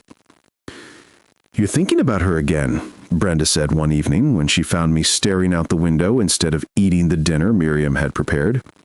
"What makes you think that?" "You get this look on your face, like you're trying to solve a puzzle that doesn't have a solution." "Maybe I am." "Louis, what happened that day was terrible, but it showed you who Genevieve really was underneath all the charm and sweetness. You did the right thing by protecting your family." "Did I?" "Of course you did. Look at how peaceful our lives are now. Look at how happy Salima is." But when I looked at Salima, I didn't see happiness. I saw a 13-year-old girl who seemed to be carrying a burden too heavy for her young shoulders. And every time she tried to share that burden with me, something prevented it from happening. 2 months after Genevieve left, I made a decision that I thought would help me move forward. I decided to start dating again. It wasn't because I was over Genevieve. I wasn't sure I'd ever be over her completely. But I was lonely, and I thought that meeting new people might help me stop dwelling on what I'd lost. Brenda was thrilled with this decision. "It's about time, Louis. You're still young, and you deserve to be happy. I know some wonderful women who would be perfect for you." She immediately started arranging introductions with friends, colleagues, and acquaintances. Successful, attractive women who checked all the boxes on paper. Educated, sophisticated, financially independent. I went on dates with Claire Allen, a successful real estate developer, with Rose Taylor, a federal judge, with Veronica Brown, a tech entrepreneur. All of these women were impressive, intelligent, and beautiful. Any man would have been lucky to build a relationship with any of them. But every date felt like I was going through the motions, trying to force feelings that weren't there. "How was dinner with Veronica?" Brenda asked after one particularly awkward evening. "She's nice." "Just nice? Louis, she's perfect for you. She's successful, she's gorgeous, and she clearly adores you." "She doesn't even know me." "She wants to get to know you. That's why people date." "Brenda, I'm not ready for this." "You're just comparing everyone to Genevieve, and that's not fair. You're holding on to an idealized memory of someone who showed her true colors when it mattered most." Maybe Brenda was right. Maybe I was holding on to an idealized memory. But I couldn't shake the feeling that there were pieces of this puzzle that I wasn't seeing clearly. 3 months after Genevieve left, something happened that made me start questioning everything I thought I knew about that day. I was having lunch with my business partner Donald when he mentioned something that caught my attention. "By the way, Louis, I ran into that pharmacist you used to bring to company events. Genevieve something." My heart skipped a beat. "You saw Genevieve? Where?" "At the medical conference downtown. She was presenting a paper on community health initiatives. Really impressive stuff, actually. She was presenting a paper? Yeah, about pharmacy programs for underserved communities. She's apparently opened her own place now, and it's been incredibly successful. The local news did a story about how she's providing free medication consultations for people who can't afford regular health care. I stared at Donald, trying to process this information. The woman who had supposedly thrown dirty water on my family in a fit of rage was out there building a business dedicated to helping people who needed medical care? Did she mention me at all? No, but Louis, she looked different. Sadder, I guess, like someone who'd been through something difficult. The conversation stayed with me for days. If Genevieve was really the kind of person my family claimed she was, manipulative, cruel, unstable, would she be dedicating her life to helping others? Would she be earning recognition for community service? Or was there another explanation for what happened that day? That night, I found myself in Salima's room again, hoping to finally have the conversation that kept getting interrupted. "Baby girl, are you awake?" "Yes, Dad." "I wanted to talk to you about something. You've been trying to tell me something for weeks now, and I keep getting distracted. I'm sorry about that." Salima sat up in bed, and even in the dim light, I could see hope in her eyes. "Dad, it's about what happened with Genevieve. I think you need to know." "Salima," Miriam's voice came from the doorway. "Louis, what are you two up so late?" "We're just talking, Mom." "Oh, that's sweet, but Louis, you have that early morning meeting with the investors from California. You need your sleep." "This is important, Mom." "I'm sure it is, but Salima has been having nightmares lately about that awful day with Genevieve. I don't think it's healthy for her to keep reliving those memories." I looked at Salima, who had gone very still. "You've been having nightmares?" "Not exactly nightmares, Dad.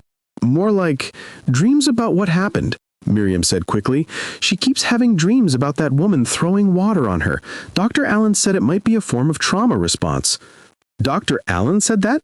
"When I took her for her regular checkup last week, he said the best thing is to not dwell on what happened and focus on moving forward." Salima was looking back and forth between me and Miriam with an expression I couldn't read. Something was wrong with this picture, but I couldn't figure out what it was. "Maybe we should talk tomorrow," I said to Salima, though I hated to postpone again. "Okay, Dad," she said quietly. But tomorrow brought another interruption, and the day after that brought another excuse. And slowly I began to realize that I hadn't had a single private conversation with my daughter since the day Genevieve left. The pattern was becoming impossible to ignore. Every time Salima tried to talk to me about something serious, my mother or sister would appear with urgent needs, important information, or gentle suggestions that we should wait for a better time. "Dad," Salima would start to say, "Louis, there's someone on the phone for you." "Dad, I need to tell you." "Salima, come help me with this recipe." "Dad, can we please just— oh, Louis, I forgot to mention that Salima has a dentist appointment." It was like they had developed a radar system for detecting whenever Salima wanted to confide in me. And each time it happened, Salima would look more frustrated and more defeated. I started to feel like there was a conspiracy in my own house, but every time I tried to examine that feeling logically, it seemed paranoid and unfair. My mother and sister had been nothing but supportive since Genevieve left. They had stepped up to help with household management and childcare while I dealt with my emotional crisis and work demands. Why would they deliberately prevent Salima from talking to me? But the question kept nagging at me, especially when I saw the look of desperation that would cross my daughter's face every time another conversation was interrupted. 4 months after Genevieve left, I was walking through downtown when I passed the location where she had opened her new pharmacy. Through the window, I could see her helping an elderly customer, her face animated as she explained something about medication. She looked beautiful, thinner than I remembered, and there was a sadness around her eyes that hadn't been there before, but she was still the same woman I had fallen in love with, still caring, still dedicated to helping others. As I watched her work, I found myself remembering all the reasons I had loved her. Her kindness towards Salima, her respect for Latoya's memory, the way that she had insisted on contributing to our household instead of just taking advantage of my wealth, the way that she had cared for Salima when she was sick. Was this really a woman who would throw dirty water on a child and elderly woman out of spite? For the first time since that terrible day, I allowed myself to seriously consider the possibility that I might have been wrong about what happened. But if I was wrong about Genevieve, what did that mean about my mother and sister? What did that mean about the family members I had trusted most in the world? The thought was too disturbing to pursue, so I pushed it aside and continued walking. But I couldn't push aside the image of Genevieve's face or the memory of her final words to me. Someday, you're going to find out the truth about what really happened here.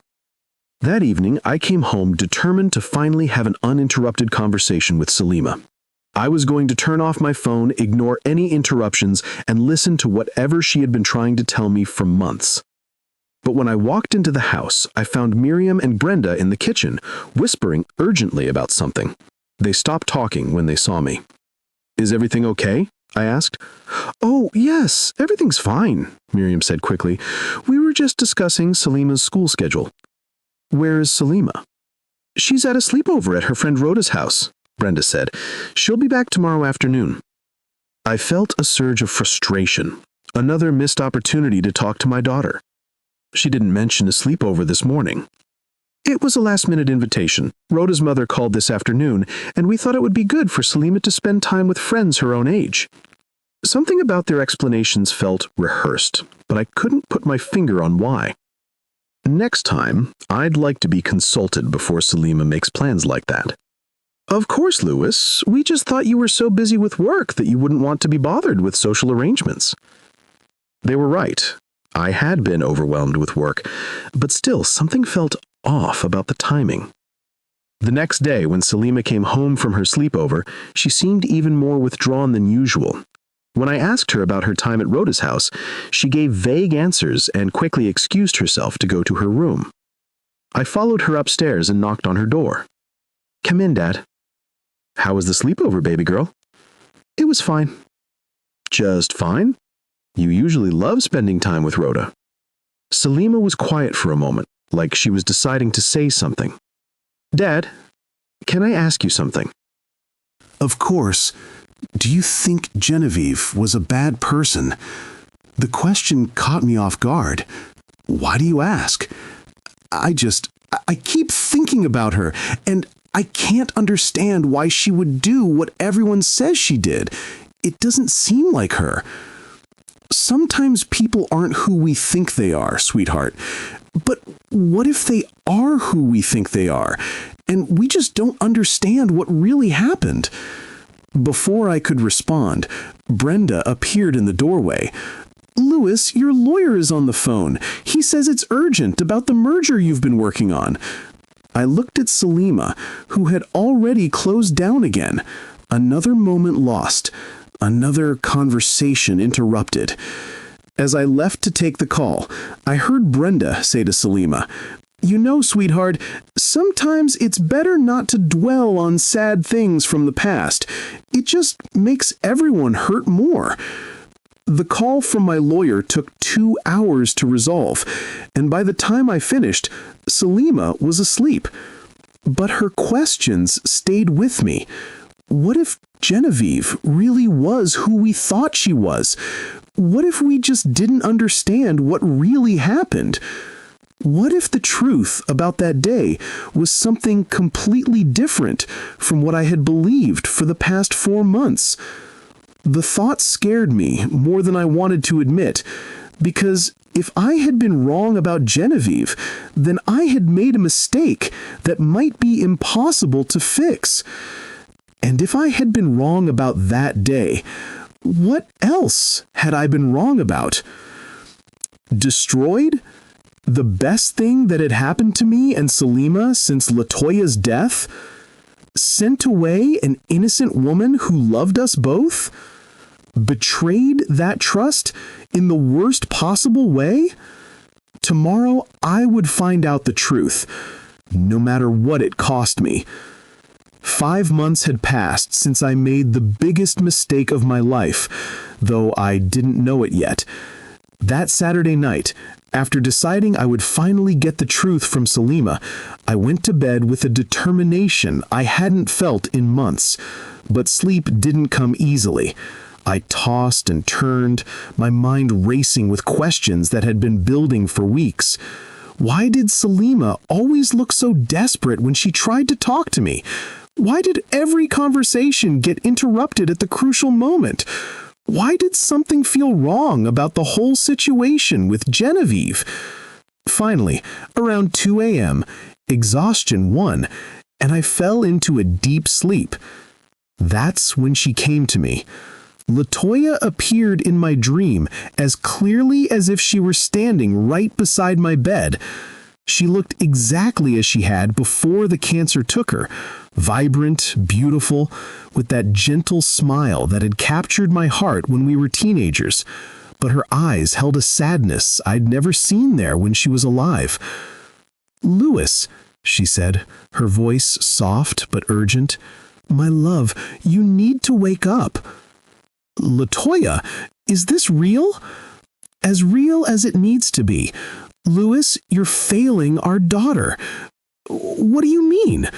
I've been taking care of Salima. I've given her everything." "Everything except what she needs most. You haven't been listening to her." "I try to listen." "No, Louis, you try to fit listening into your schedule. There's a difference." In the dream, Latoya moved closer to me, and I could smell her perfume, the same scent she'd worn since high school. "Our daughter has been trying to tell you something for months. Something that will change everything you think you know about the day you sent Genevieve away. Genevieve betrayed our family. Did she, Louis? Or did you betray the woman you love by not trusting her enough to hear her side of the story? I saw what happened with my own eyes. You saw what someone wanted you to see. But Salima saw what really happened, and she's been trying to tell you the truth." "What truth?" "The truth about why Genevieve was holding that bucket. The truth about who put the dirty water in it.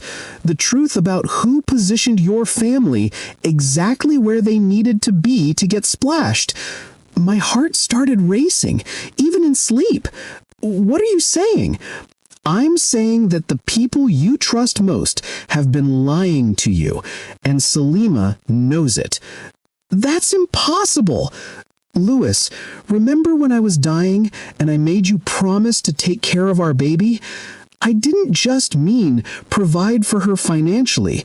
I meant listen to her, believe her, protect her from people who would hurt her, even if those people are family. Miriam and Brenda would never hurt Salima. They would hurt anyone who threatens their control over your life, including our daughter, if she tries to tell you the truth." The dream started to fade, but Latoya's voice remained crystal clear. "Go to Salima now, Louis, tonight. Wake her up and listen to what she's been trying to tell you. And this time, don't let anyone interrupt you." "Latoya, wait!" I love you, Louis, but I love our daughter more. And right now, she needs her father to choose her truth over everyone else's lies. I woke up with tears on my face and my heart pounding like I'd run a marathon. The dream had felt so real that I could still smell Latoya's perfume in the air. I sat up in bed shaking and looked at the clock. 2:17 a.m. Every instinct told me to wait until morning to have this conversation with Salima at a reasonable hour, but Latoya's words echoed in my mind. Go to Salima now, tonight. I got out of bed and walked quietly down the hall to my daughter's room. The house was completely silent. Miriam and Brenda had gone to bed hours earlier. I knocked softly on Salima's door. Salima, baby girl, are you awake? No response. I knocked a little louder. Salima! I heard rustling from inside the room, then footsteps. The door opened, and my daughter appeared, rubbing her eyes. "Dad, what's wrong? Are you okay?" "I'm fine, sweetheart, but I need to talk to you about something. Can I come in?" "Now? Dad, it's the middle of the night." "I know, and I'm sorry, but this can't wait anymore." Salima stepped aside to let me into her room. I closed the door behind me and made sure it was locked. "Dad, you're scaring me a little. What's going on?" I sat down on her bed and pulled her down beside me. "Salima, for months you've been trying to tell me something about what happened on Genevieve's birthday. Every time you try, something interrupts us. Tonight, no one is going to interrupt us."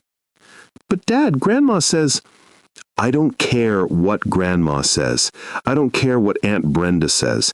I only care what you say. You're my daughter, and your voice matters more than anyone else's." Salima stared at me for a long moment, like she was trying to decide whether to trust me. "Dad, if I tell you the truth, will you believe me? Even if it's different from what everyone else has been saying?"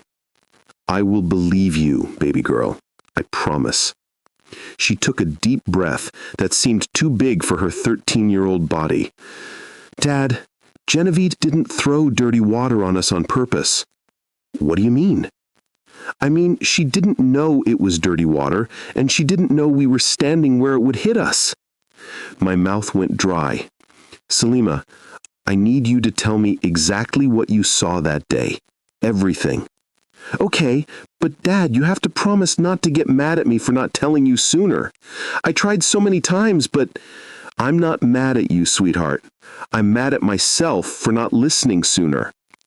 Salima nodded and began to speak in a voice that was steady but scared. "Dad, I saw Aunt Brenda talking to Genevieve outside. She told Genevieve that there was a bucket of dirty water by the garden shed that needed to be thrown away." "A bucket of dirty water?"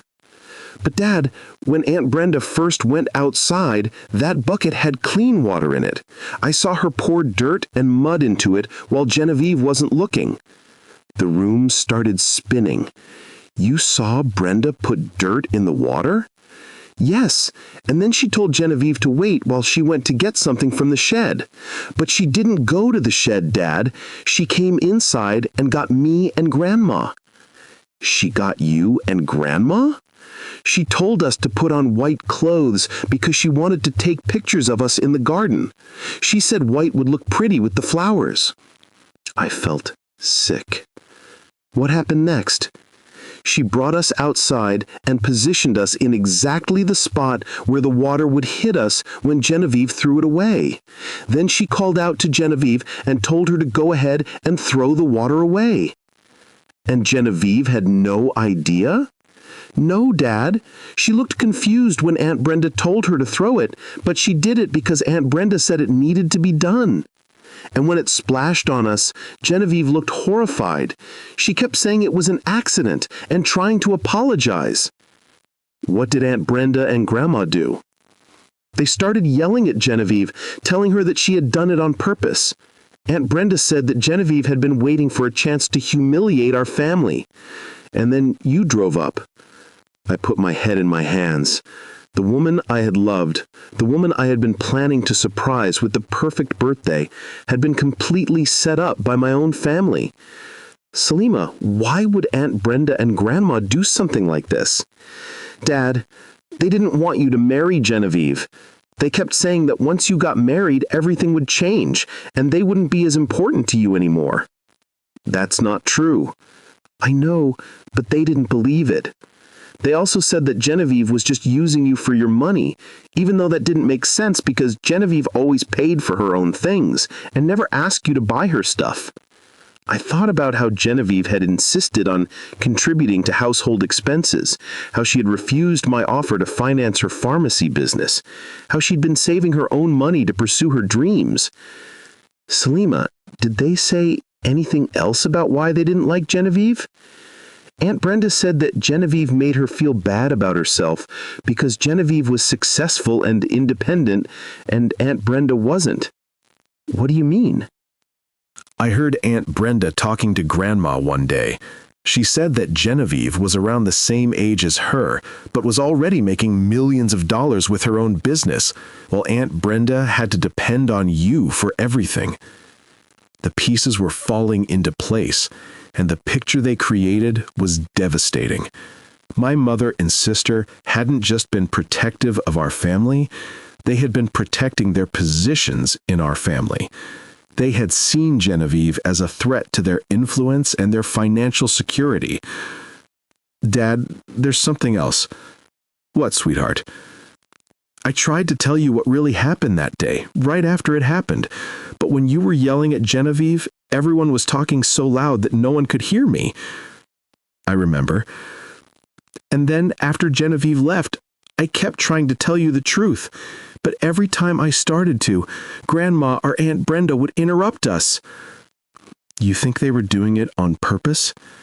Dad, it happened every single time. Every time I tried to tell you something important, they would suddenly need something or remember something urgent. After a while, they started telling me that it would just make you sad to talk about Genevieve and that I should let you move on. I felt rage building in my chest like nothing I'd ever experienced. My own mother and sister had not only framed an innocent woman, they had spent months manipulating my daughter to keep her quiet about it. Salima, I am so sorry I didn't listen to you sooner. It's okay, Dad. You were hurt and busy with work. No, it's not okay. You're my daughter, and protecting you means listening to you, even when it's inconvenient, especially when it's inconvenient. Salima started crying then, and I pulled her into my arms. Dad, I miss Genevieve so much. She was nice to me, and she made you happy, and she never tried to pretend to be my mom. She just loved us. I know, baby girl. I know. Do you think she'll ever forgive us? I don't know, sweetheart, but I'm going to try to make this right. We talked until almost 4 a.m. Salima told me every detail she could remember about that day, and about the months that had followed. How Miriam and Brenda had worked together to keep her from talking to me. How they had convinced her that telling the truth would just hurt me more. How they had made her feel guilty for wanting to defend Genevieve. By the time Salima finally fell back asleep, I was angrier than I'd ever been in my life. But underneath the anger was something worse. The crushing realization that I had failed everyone I claimed to love. I had failed Genevieve by not trusting her enough to hear her explanation. I had failed Salima by not making time to listen to what she needed to tell me. And I had failed myself by allowing other people to manipulate my decisions about the most important relationships in my life. As I sat in my daughter's room watching her sleep, I made several decisions. First, I was going to confront my mother and sister about what they had done. Second, I was going to find Genevieve and beg her to forgive me. Third, I was going to make sure that nothing like this ever happened to my family again. But first, I needed to understand exactly who Genevieve was and what I had lost when I sent her away. The next morning, I left the house early and drove to Genevieve's new pharmacy. It was Sunday, so she wouldn't be working, but I wanted to see what she had built in the months since I'd destroyed our relationship. The pharmacy was in a modest building in a working-class neighborhood, but it was clearly thriving.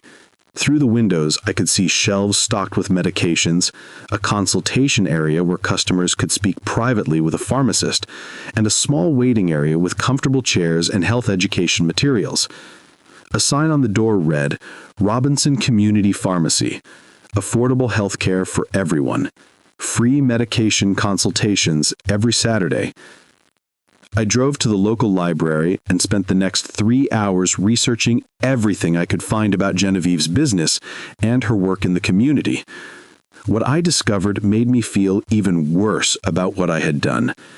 Genevieve hadn't just opened a successful pharmacy, she had created a community health resource that was making a real difference in people's lives. She offered sliding scale pricing for people who couldn't afford their medications. She provided free health screenings and education programs. She had partnered with local doctors to create a clinic that served uninsured patients. In just 5 months, she had built something that was generating significant revenue while also serving people who'd been ignored by other healthcare providers. An article in the local business journal described her as a millionaire entrepreneur who chose community service over maximum profit. The piece mentioned that she had turned down offers from national pharmacy chains to buy her business because she was committed to maintaining its community focus. A millionaire entrepreneur. Genevieve had been successful in her own right, not someone looking for a wealthy husband to take care of her. She had chosen to be with me and Salima because she loved us, not because she needed us financially. Everything my mother and sister had said about their motivations was wrong. I spent the rest of Sunday gathering information about Genevieve's life since our breakup. I learned that she was living in a beautiful downtown apartment that she owned outright, that she drove a Tesla she had bought with her own money, that she had invested in several other small businesses in the community. I also learned that she had been seen at various charity events and fundraisers, always alone. According to the society pages, she had turned down numerous invitations from eligible bachelors who were interested in dating her.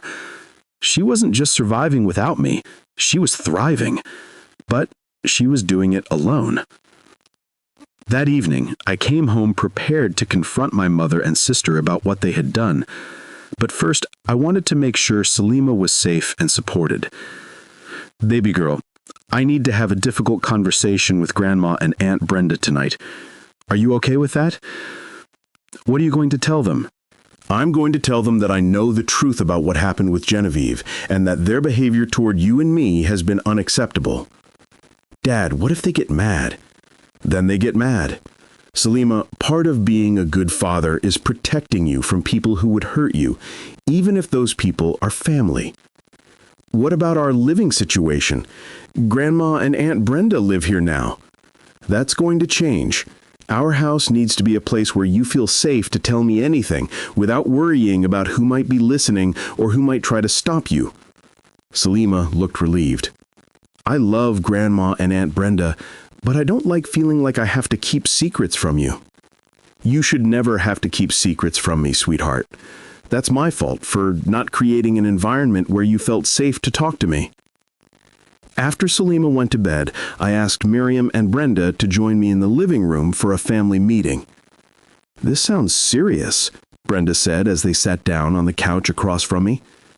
It is serious. I know what you did to Genevieve. The temperature in the room seemed to drop by 10 degrees. Miriam and Brenda exchanged a look that confirmed everything Salima had told me. Louis, I don't know what you're talking about. I'm talking about the fact that you set Genevieve up on her birthday. I'm talking about the fact that you deliberately framed her for something she didn't do. That's ridiculous, Brenda said, but her voice was shaking. Is it? Because Salima saw the whole thing. She saw you put dirt in clean water. She saw you position our family exactly where we needed to be to get splashed. She saw you orchestrate the entire thing. The silence that followed was deafening. Salima is a child, Miriam said finally. Children sometimes misunderstand what they see. Salima is 13 years old, and she's one of the most honest people I know, more honest than either of you, apparently. Louis, Brenda said, even if what you're saying is true, we did it to protect you. Protect me from what? From making the biggest mistake of your life. That woman was going to ruin everything you've built. What I've built, Brenda? What I built was a relationship with a woman who loved me and my daughter. What I built was a chance at happiness again. You destroyed that. She was using you, Miriam protested. For what? Mom, Genevieve is a millionaire. She didn't need my money. She was paying her own expenses. She refused my financial help with her business, and she was building a successful life completely independently. Then why was she with you? Because she loved me. Because she loved Salima. Because she wanted to build a family with us. And what about us? Miriam's voice was rising. What about the family that already existed? Were we supposed to just disappear so you could play house with some woman you barely knew? You were supposed to support the decision I made about my own life. You were supposed to trust that I could choose a partner without your interference. We know you better than she did. We've been taking care of you and Salima for years. And I'm grateful for that. But taking care of us didn't give you the right to sabotage my relationship or manipulate my daughter. We didn't manipulate. You spent months preventing Salima from telling me the truth. You made her feel guilty for wanting to defend someone she cared about. You used her love for me to keep her quiet about what she had witnessed. Miriam started crying. Louis, we just didn't want to lose you. Mom, you didn't have to lose me, but you've lost my trust, and that's something we may never be able to rebuild. What are you saying? I'm saying that both of you need to move back to your own homes tonight. Louis, you can't be serious. I've never been more serious about anything in my life. What you did to Genevieve was cruel and wrong. What you did to Salima was even worse. And what you did to me, lying to my face for months, manipulating my emotions, destroying my relationship, is unforgivable. Where will we go? Mom, you have your own house. Brenda, you have your own apartment. You'll go back to your own lives and let me live mine. And what about Salima? Brenda asked. Who's going to take care of her while you're working? I'm going to take care of her. I'm going to be the father she deserves, the father who listens to her, believes her, and protects her from people who would hurt her. Louis, Miriam said through her tears, please don't do this. We're family. Family doesn't lie to each other. Family doesn't manipulate each other. Family doesn't destroy each other's happiness out of selfishness. I stood up and walked to the stairs. I'm going to check on Salima. When I come back down, I want you both to be packing your things. It took Miriam and Brenda 3 hours to pack and leave. They spent most of that time alternating between tearful apologies and angry accusations. They claimed they had been protecting me. They insisted that Genevieve would have hurt me eventually. They argued that they deserved forgiveness because they were family. I listened to it all, but I didn't change my mind. At midnight, I watched my mother and sister drive away from my house, and I felt a combination of sadness and relief. Sadness because I loved them despite what they had done.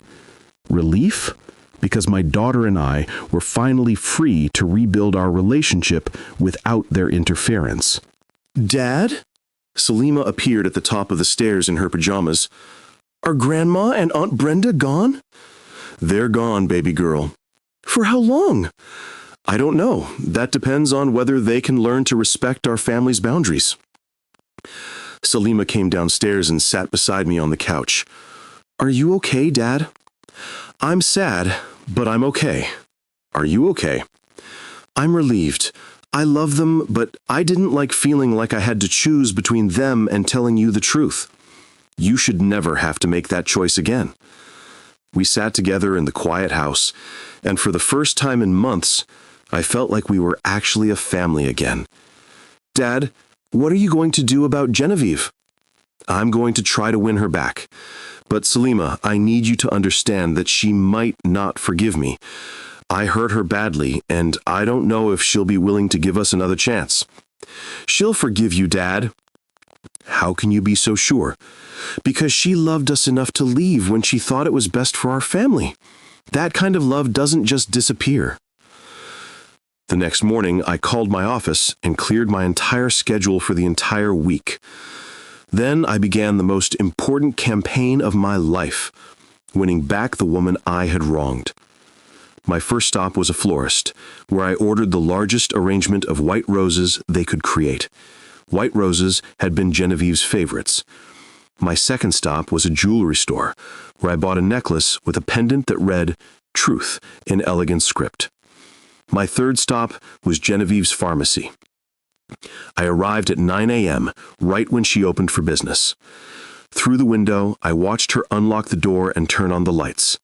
She looked as beautiful as ever, but thinner and sadder than I remembered. I waited until she had settled into her morning routine, then I walked through the door. When she saw me, her face went through a series of emotions: surprise, hurt, anger, and finally, careful neutrality. "Louis, what are you doing here?" "I came to apologize and to tell you that I know the truth about what happened on your birthday." Genevieve stared at me for a long moment. "And what truth is that?" "The truth that you were innocent. The truth that my mother and sister set you up. The truth that I failed you in every possible way." Her eyes filled with tears, but her voice remained steady. "It took you 5 months to figure that out?" "It took me 5 months to listen to my daughter. She saw what really happened, and she's been trying to tell me the truth since the day you left." "Salima tried to tell you?" "She tried to tell me dozens of times, but my mother and sister made sure that every conversation got interrupted." Genevieve closed her eyes and took a deep breath. "So they not only framed me, but they manipulated Salima to keep her quiet about it." "Yes, and I'm so sorry, Genevieve. I'm sorry I didn't trust you. I'm sorry I didn't listen to your explanation. I'm sorry I let other people's opinions matter more than my own feelings about the woman I loved." Loved? Past tense? Love. Present tense. I never stopped loving you, Genevieve. Even when I thought you had betrayed my family, I never stopped loving you. She wiped tears from her eyes. "Louis, do you have any idea what the last 5 months have been like for me? Tell me." "I lost the man I was going to marry. I lost the daughter I was learning to love like my own. I lost the family I thought we were building together. And I lost all of it because the people who were supposed to love you most decided I was a threat to their control over your life. I know, and I know that apologizing isn't enough to fix what I did to you. Then why are you here? Because I want to try to earn your forgiveness. Because I want to prove to you that I'm capable of being the man you thought I was when you agreed to marry me. And how do you plan to do that? By spending however long it takes to show you that I've learned from my mistakes. By proving that I'll choose you over anyone else's opinion of you. By being the partner you deserved all along." Genevieve was quiet for a long time, studying my face like she was trying to decide whether to trust me. "Louis, I've built a good life here. I'm successful, I'm helping people, I'm happy with who I am. Why should I risk all of that to give you another chance?" "Because," I said, reaching into my pocket for the necklace I'd bought, "you deserve to be loved by someone who will fight for you instead of giving up on you at the first sign of trouble." I handed her the small jewelry box. She opened it and stared at the pendant. "Truth," she read aloud. "That's what our relationship should have been built on from the beginning. The truth that I love you, the truth that you're good for me and Salima, the truth that my family's opinions matter less than my own heart. Genevieve, I can't promise that loving me will be easy. I can't promise that we won't face other challenges. But I can promise that I will never again choose anyone else's version of the truth over yours."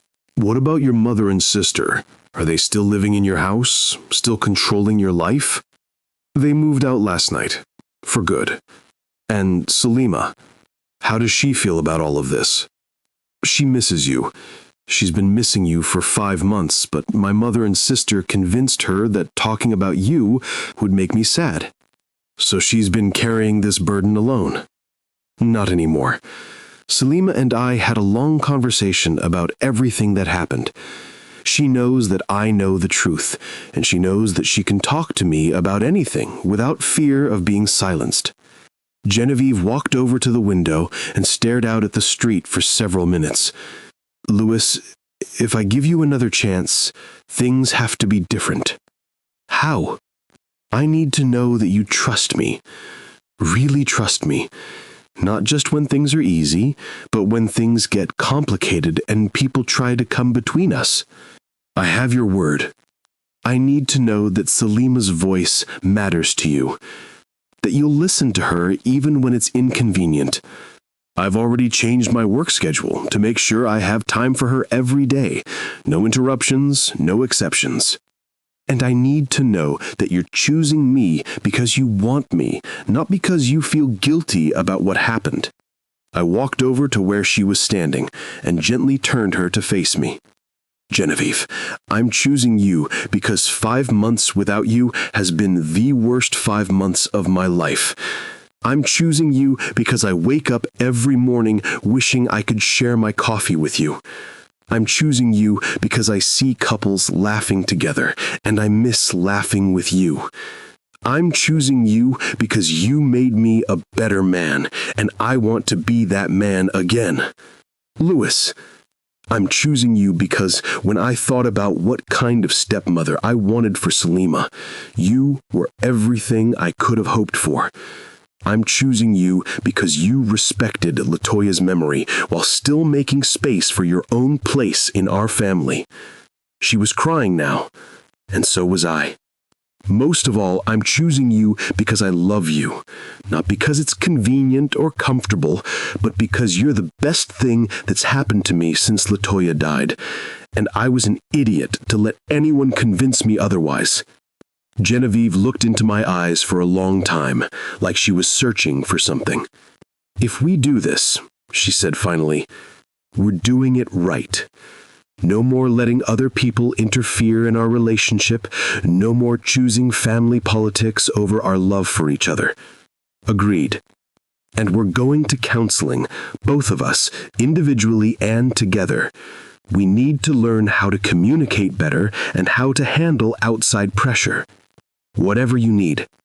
And Louis, if you ever again send me away without listening to my side of the story, we're done forever. I won't survive having my heart broken like that twice. It will never happen again, Genevieve. I swear to you on Salima's life. She stepped closer to me and placed her hands on my chest. Do you remember what you said to me when you proposed? I said that you had shown me that the heart has an unlimited capacity for love. That's right. And I want you to remember that because we're going to need a lot of love to rebuild what was broken. Does that mean you'll give us another chance? Instead of answering with words, Genevieve stood on her toes and kissed me. It was soft and tentative at first, like she was testing whether this was real. Then it deepened, and I felt 5 months of grief and longing pour out of both of us. When we finally broke apart, she was smiling through her tears. I never stopped loving you either, Louis. Even when I was furious with you, even when I thought I'd never see you again, I never stopped loving you. We spent the rest of that morning talking about everything that happened during our time apart. Genevieve told me about the challenges of starting her business while dealing with heartbreak, about the nights she'd cried herself to sleep missing me and Salima, about the times she'd driven past our house hoping to catch a glimpse of us. I told her about my own grief, about throwing myself into work to avoid the pain, about the growing suspicion that something wasn't right about the whole situation.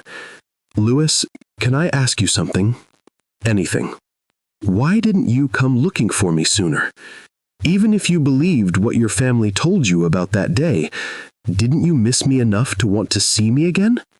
It was a fair question, and one I'd been asking myself.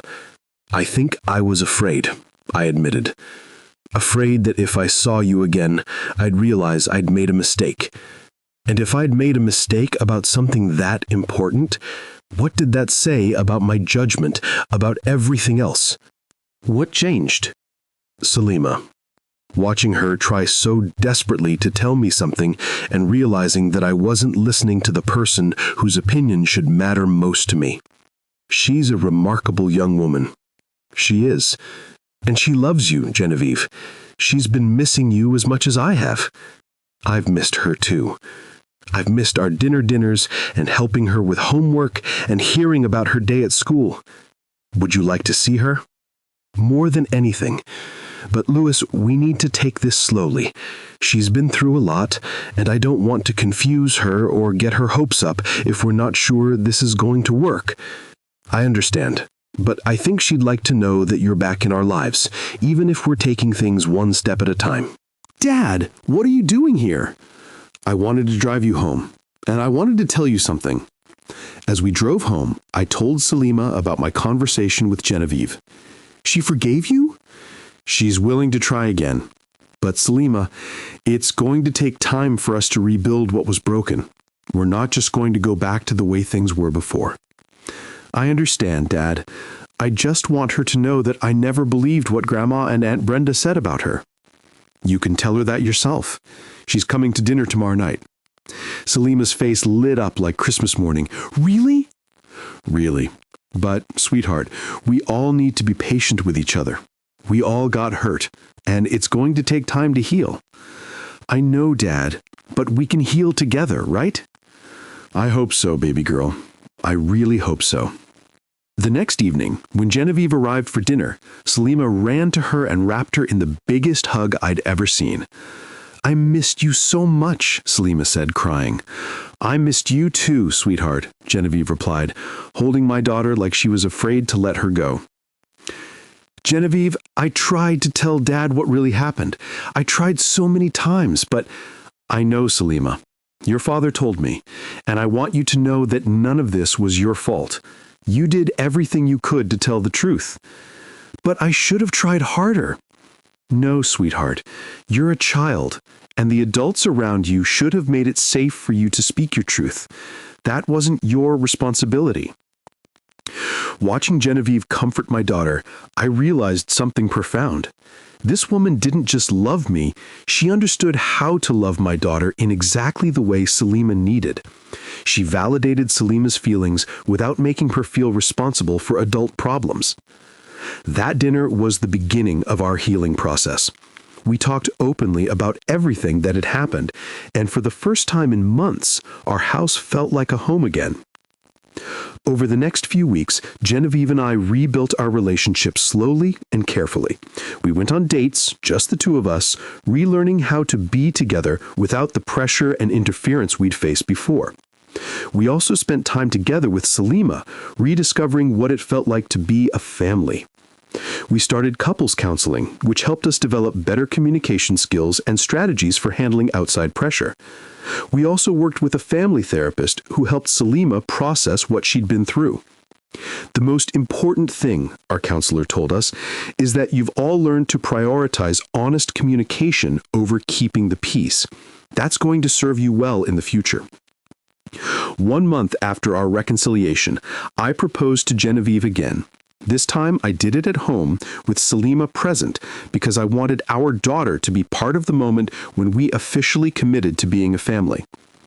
Genevieve, I said, getting down on my knee in our living room, the first time I proposed to you, I thought I was offering you a place in our family. Now I realize that you've been part of our family all along. You're already Salima's stepmother in every way that matters, and you're already my partner in every decision we make. Salima was sitting on the couch grinning from ear to ear. This time, I'm not asking you to join our family. I'm asking you to let us make official what's already true in our hearts. Will you marry me, not because I'm offering you something new, but because I want the whole world to know that you're already everything we need? Yes, Genevieve said, through happy tears. Yes, I'll marry you.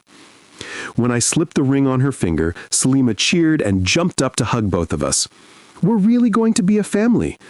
We already are a family, baby girl. We're just going to make it official. We were married 6 weeks later in a small ceremony in our backyard, surrounded by friends and the family members who had supported our relationship from the beginning. Salima was our maid of honor, and she gave a speech that brought everyone to tears. My dad taught me that family isn't just about who you're related to. It's about who chooses to love you and stand by you, even when things get difficult. Genevieve chose to love us, and she kept loving us even when it was hard.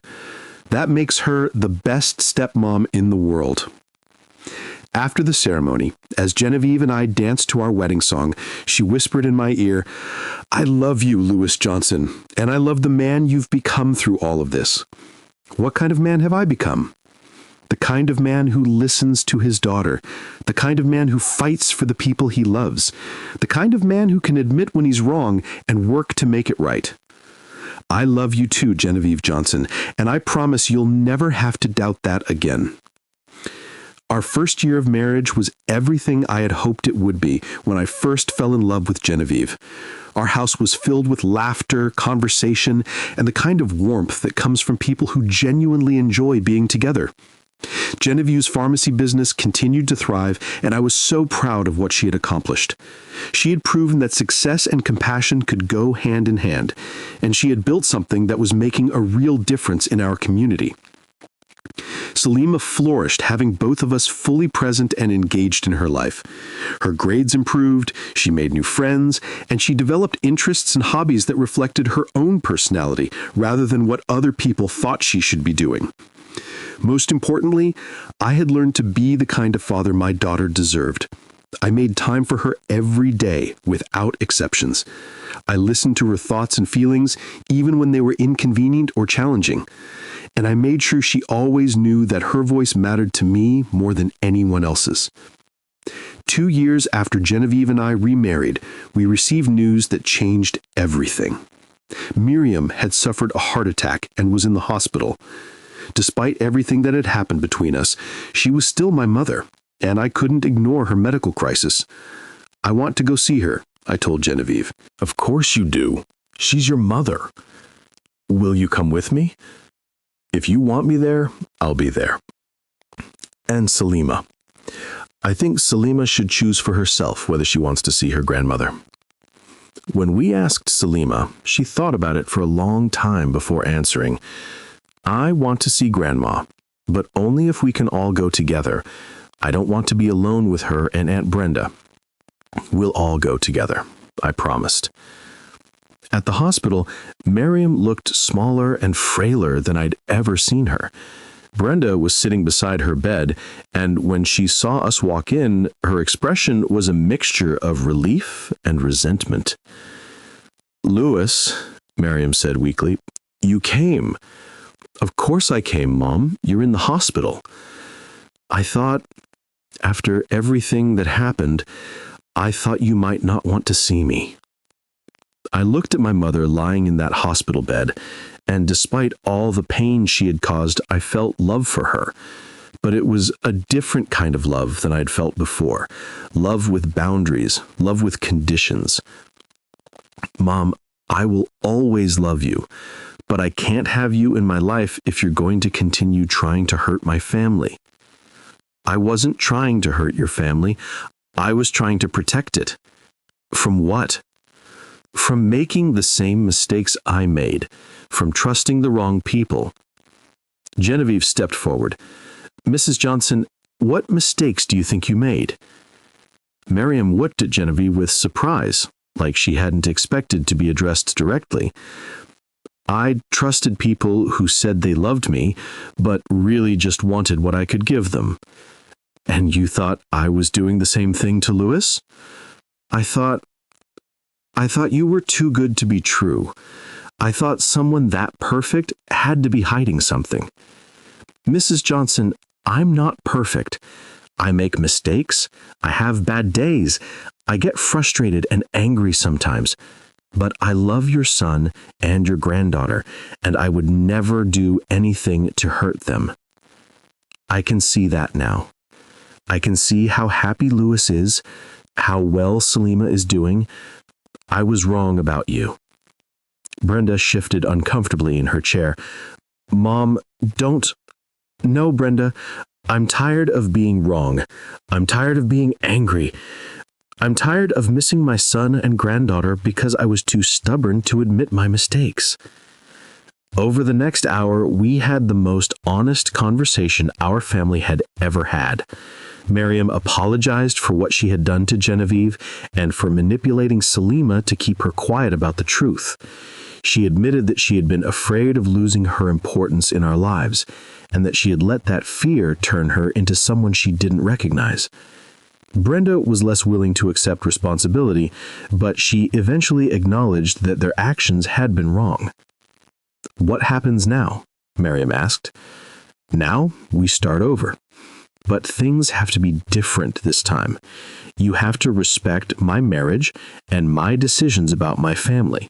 You have to treat Genevieve with the respect she deserves, and you have to understand that Salima's well-being comes before anyone else's feelings. Can you forgive us?" I looked at Genevieve and Salima, then back at my mother. "I can forgive you, but forgiveness doesn't mean things go back to the way they were. It means we start building something new, based on honesty and respect." "I understand. And Mom, if you ever again try to interfere in my relationship or manipulate my daughter, you'll lose us permanently. No second chances, no explanations, no exceptions." "I understand that too." It took 2 more years, but gradually we were able to rebuild a relationship with Miriam and Brenda that was based on healthy boundaries and mutual respect. They learned to appreciate Genevieve for who she was, and Genevieve was gracious enough to welcome them back into our lives once they proved they could be trusted. Salima, now 17, had grown into a confident, articulate young woman who understood the importance of speaking her truth and standing up for the people she loved. "Dad," she said to me one day, "I'm glad everything happened the way it did. Even the painful parts?" "Especially the painful parts, because they taught us how to really listen to each other and how to fight for our family." She was right. The betrayal and heartbreak we had experienced had ultimately made us stronger. We had learned that love isn't just about feeling good together. It's about choosing each other even when things get difficult. Now, I've learned to listen more than I speak, to trust my woman more than I doubt, and to choose love over fear every single time. I've also learned that the people who truly love you will support your happiness, even when it means their role in your life might change. And the people who try to control your happiness for their own benefit don't really love you at all. They love what you can do for them. The biggest lesson I learned is that children often see the truth more clearly than adults do, because they haven't learned yet to ignore what they see in favor of what they want to believe. When your child tries to tell you something important, listen, even if it's inconvenient, even if it contradicts what other adults are telling you, even if it means facing uncomfortable truths about people you thought you could trust. Your children's voices matter more than anyone else's opinions about your life. But the story isn't over yet. Genevieve and I suspect that there are still people in our lives who haven't fully accepted our happiness together. Despite the way my mother and my sister acted remorseful, despite Genevieve's acceptance and forgiveness, it was never enough for the devils I call my family members. My mom, Miriam, and my sister, Brenda, did something that only your worst enemies can plan. And this story continues in part 2, which is already uploaded on this channel. You can go check it out and continue this journey with me. So now I want to ask you something. If you had been in my position that day, would you have trusted what you saw with your own eyes, or would you have insisted on hearing your fiancé's explanation first? Would you have chosen the people who had been in your life longer, or the person you were planning to build your future with? And if you had been Genevieve, would you have forgiven someone who had sent you away without listening to your side of the story? Would you have been willing to risk your heart again with someone who had failed to protect you when it mattered most? I want to know what you think. Comment below and tell me whether you agree or disagree with the choices I made. Tell me what you would have done differently, and what lessons you've learned from your own experiences with family betrayal and second chances. And before you go, please subscribe to Precify Stories right now. Hit that like button and share this video with someone someone because stories like this need to be shared. We have over 70 other incredible stories on this channel, and each video will teach you something new. Thank you for taking this journey with me in part 1. Remember, always make time for your children, always fight for the people who truly love you, and never let anyone else's fears keep you from choosing happiness. Now, let's continue in part 2.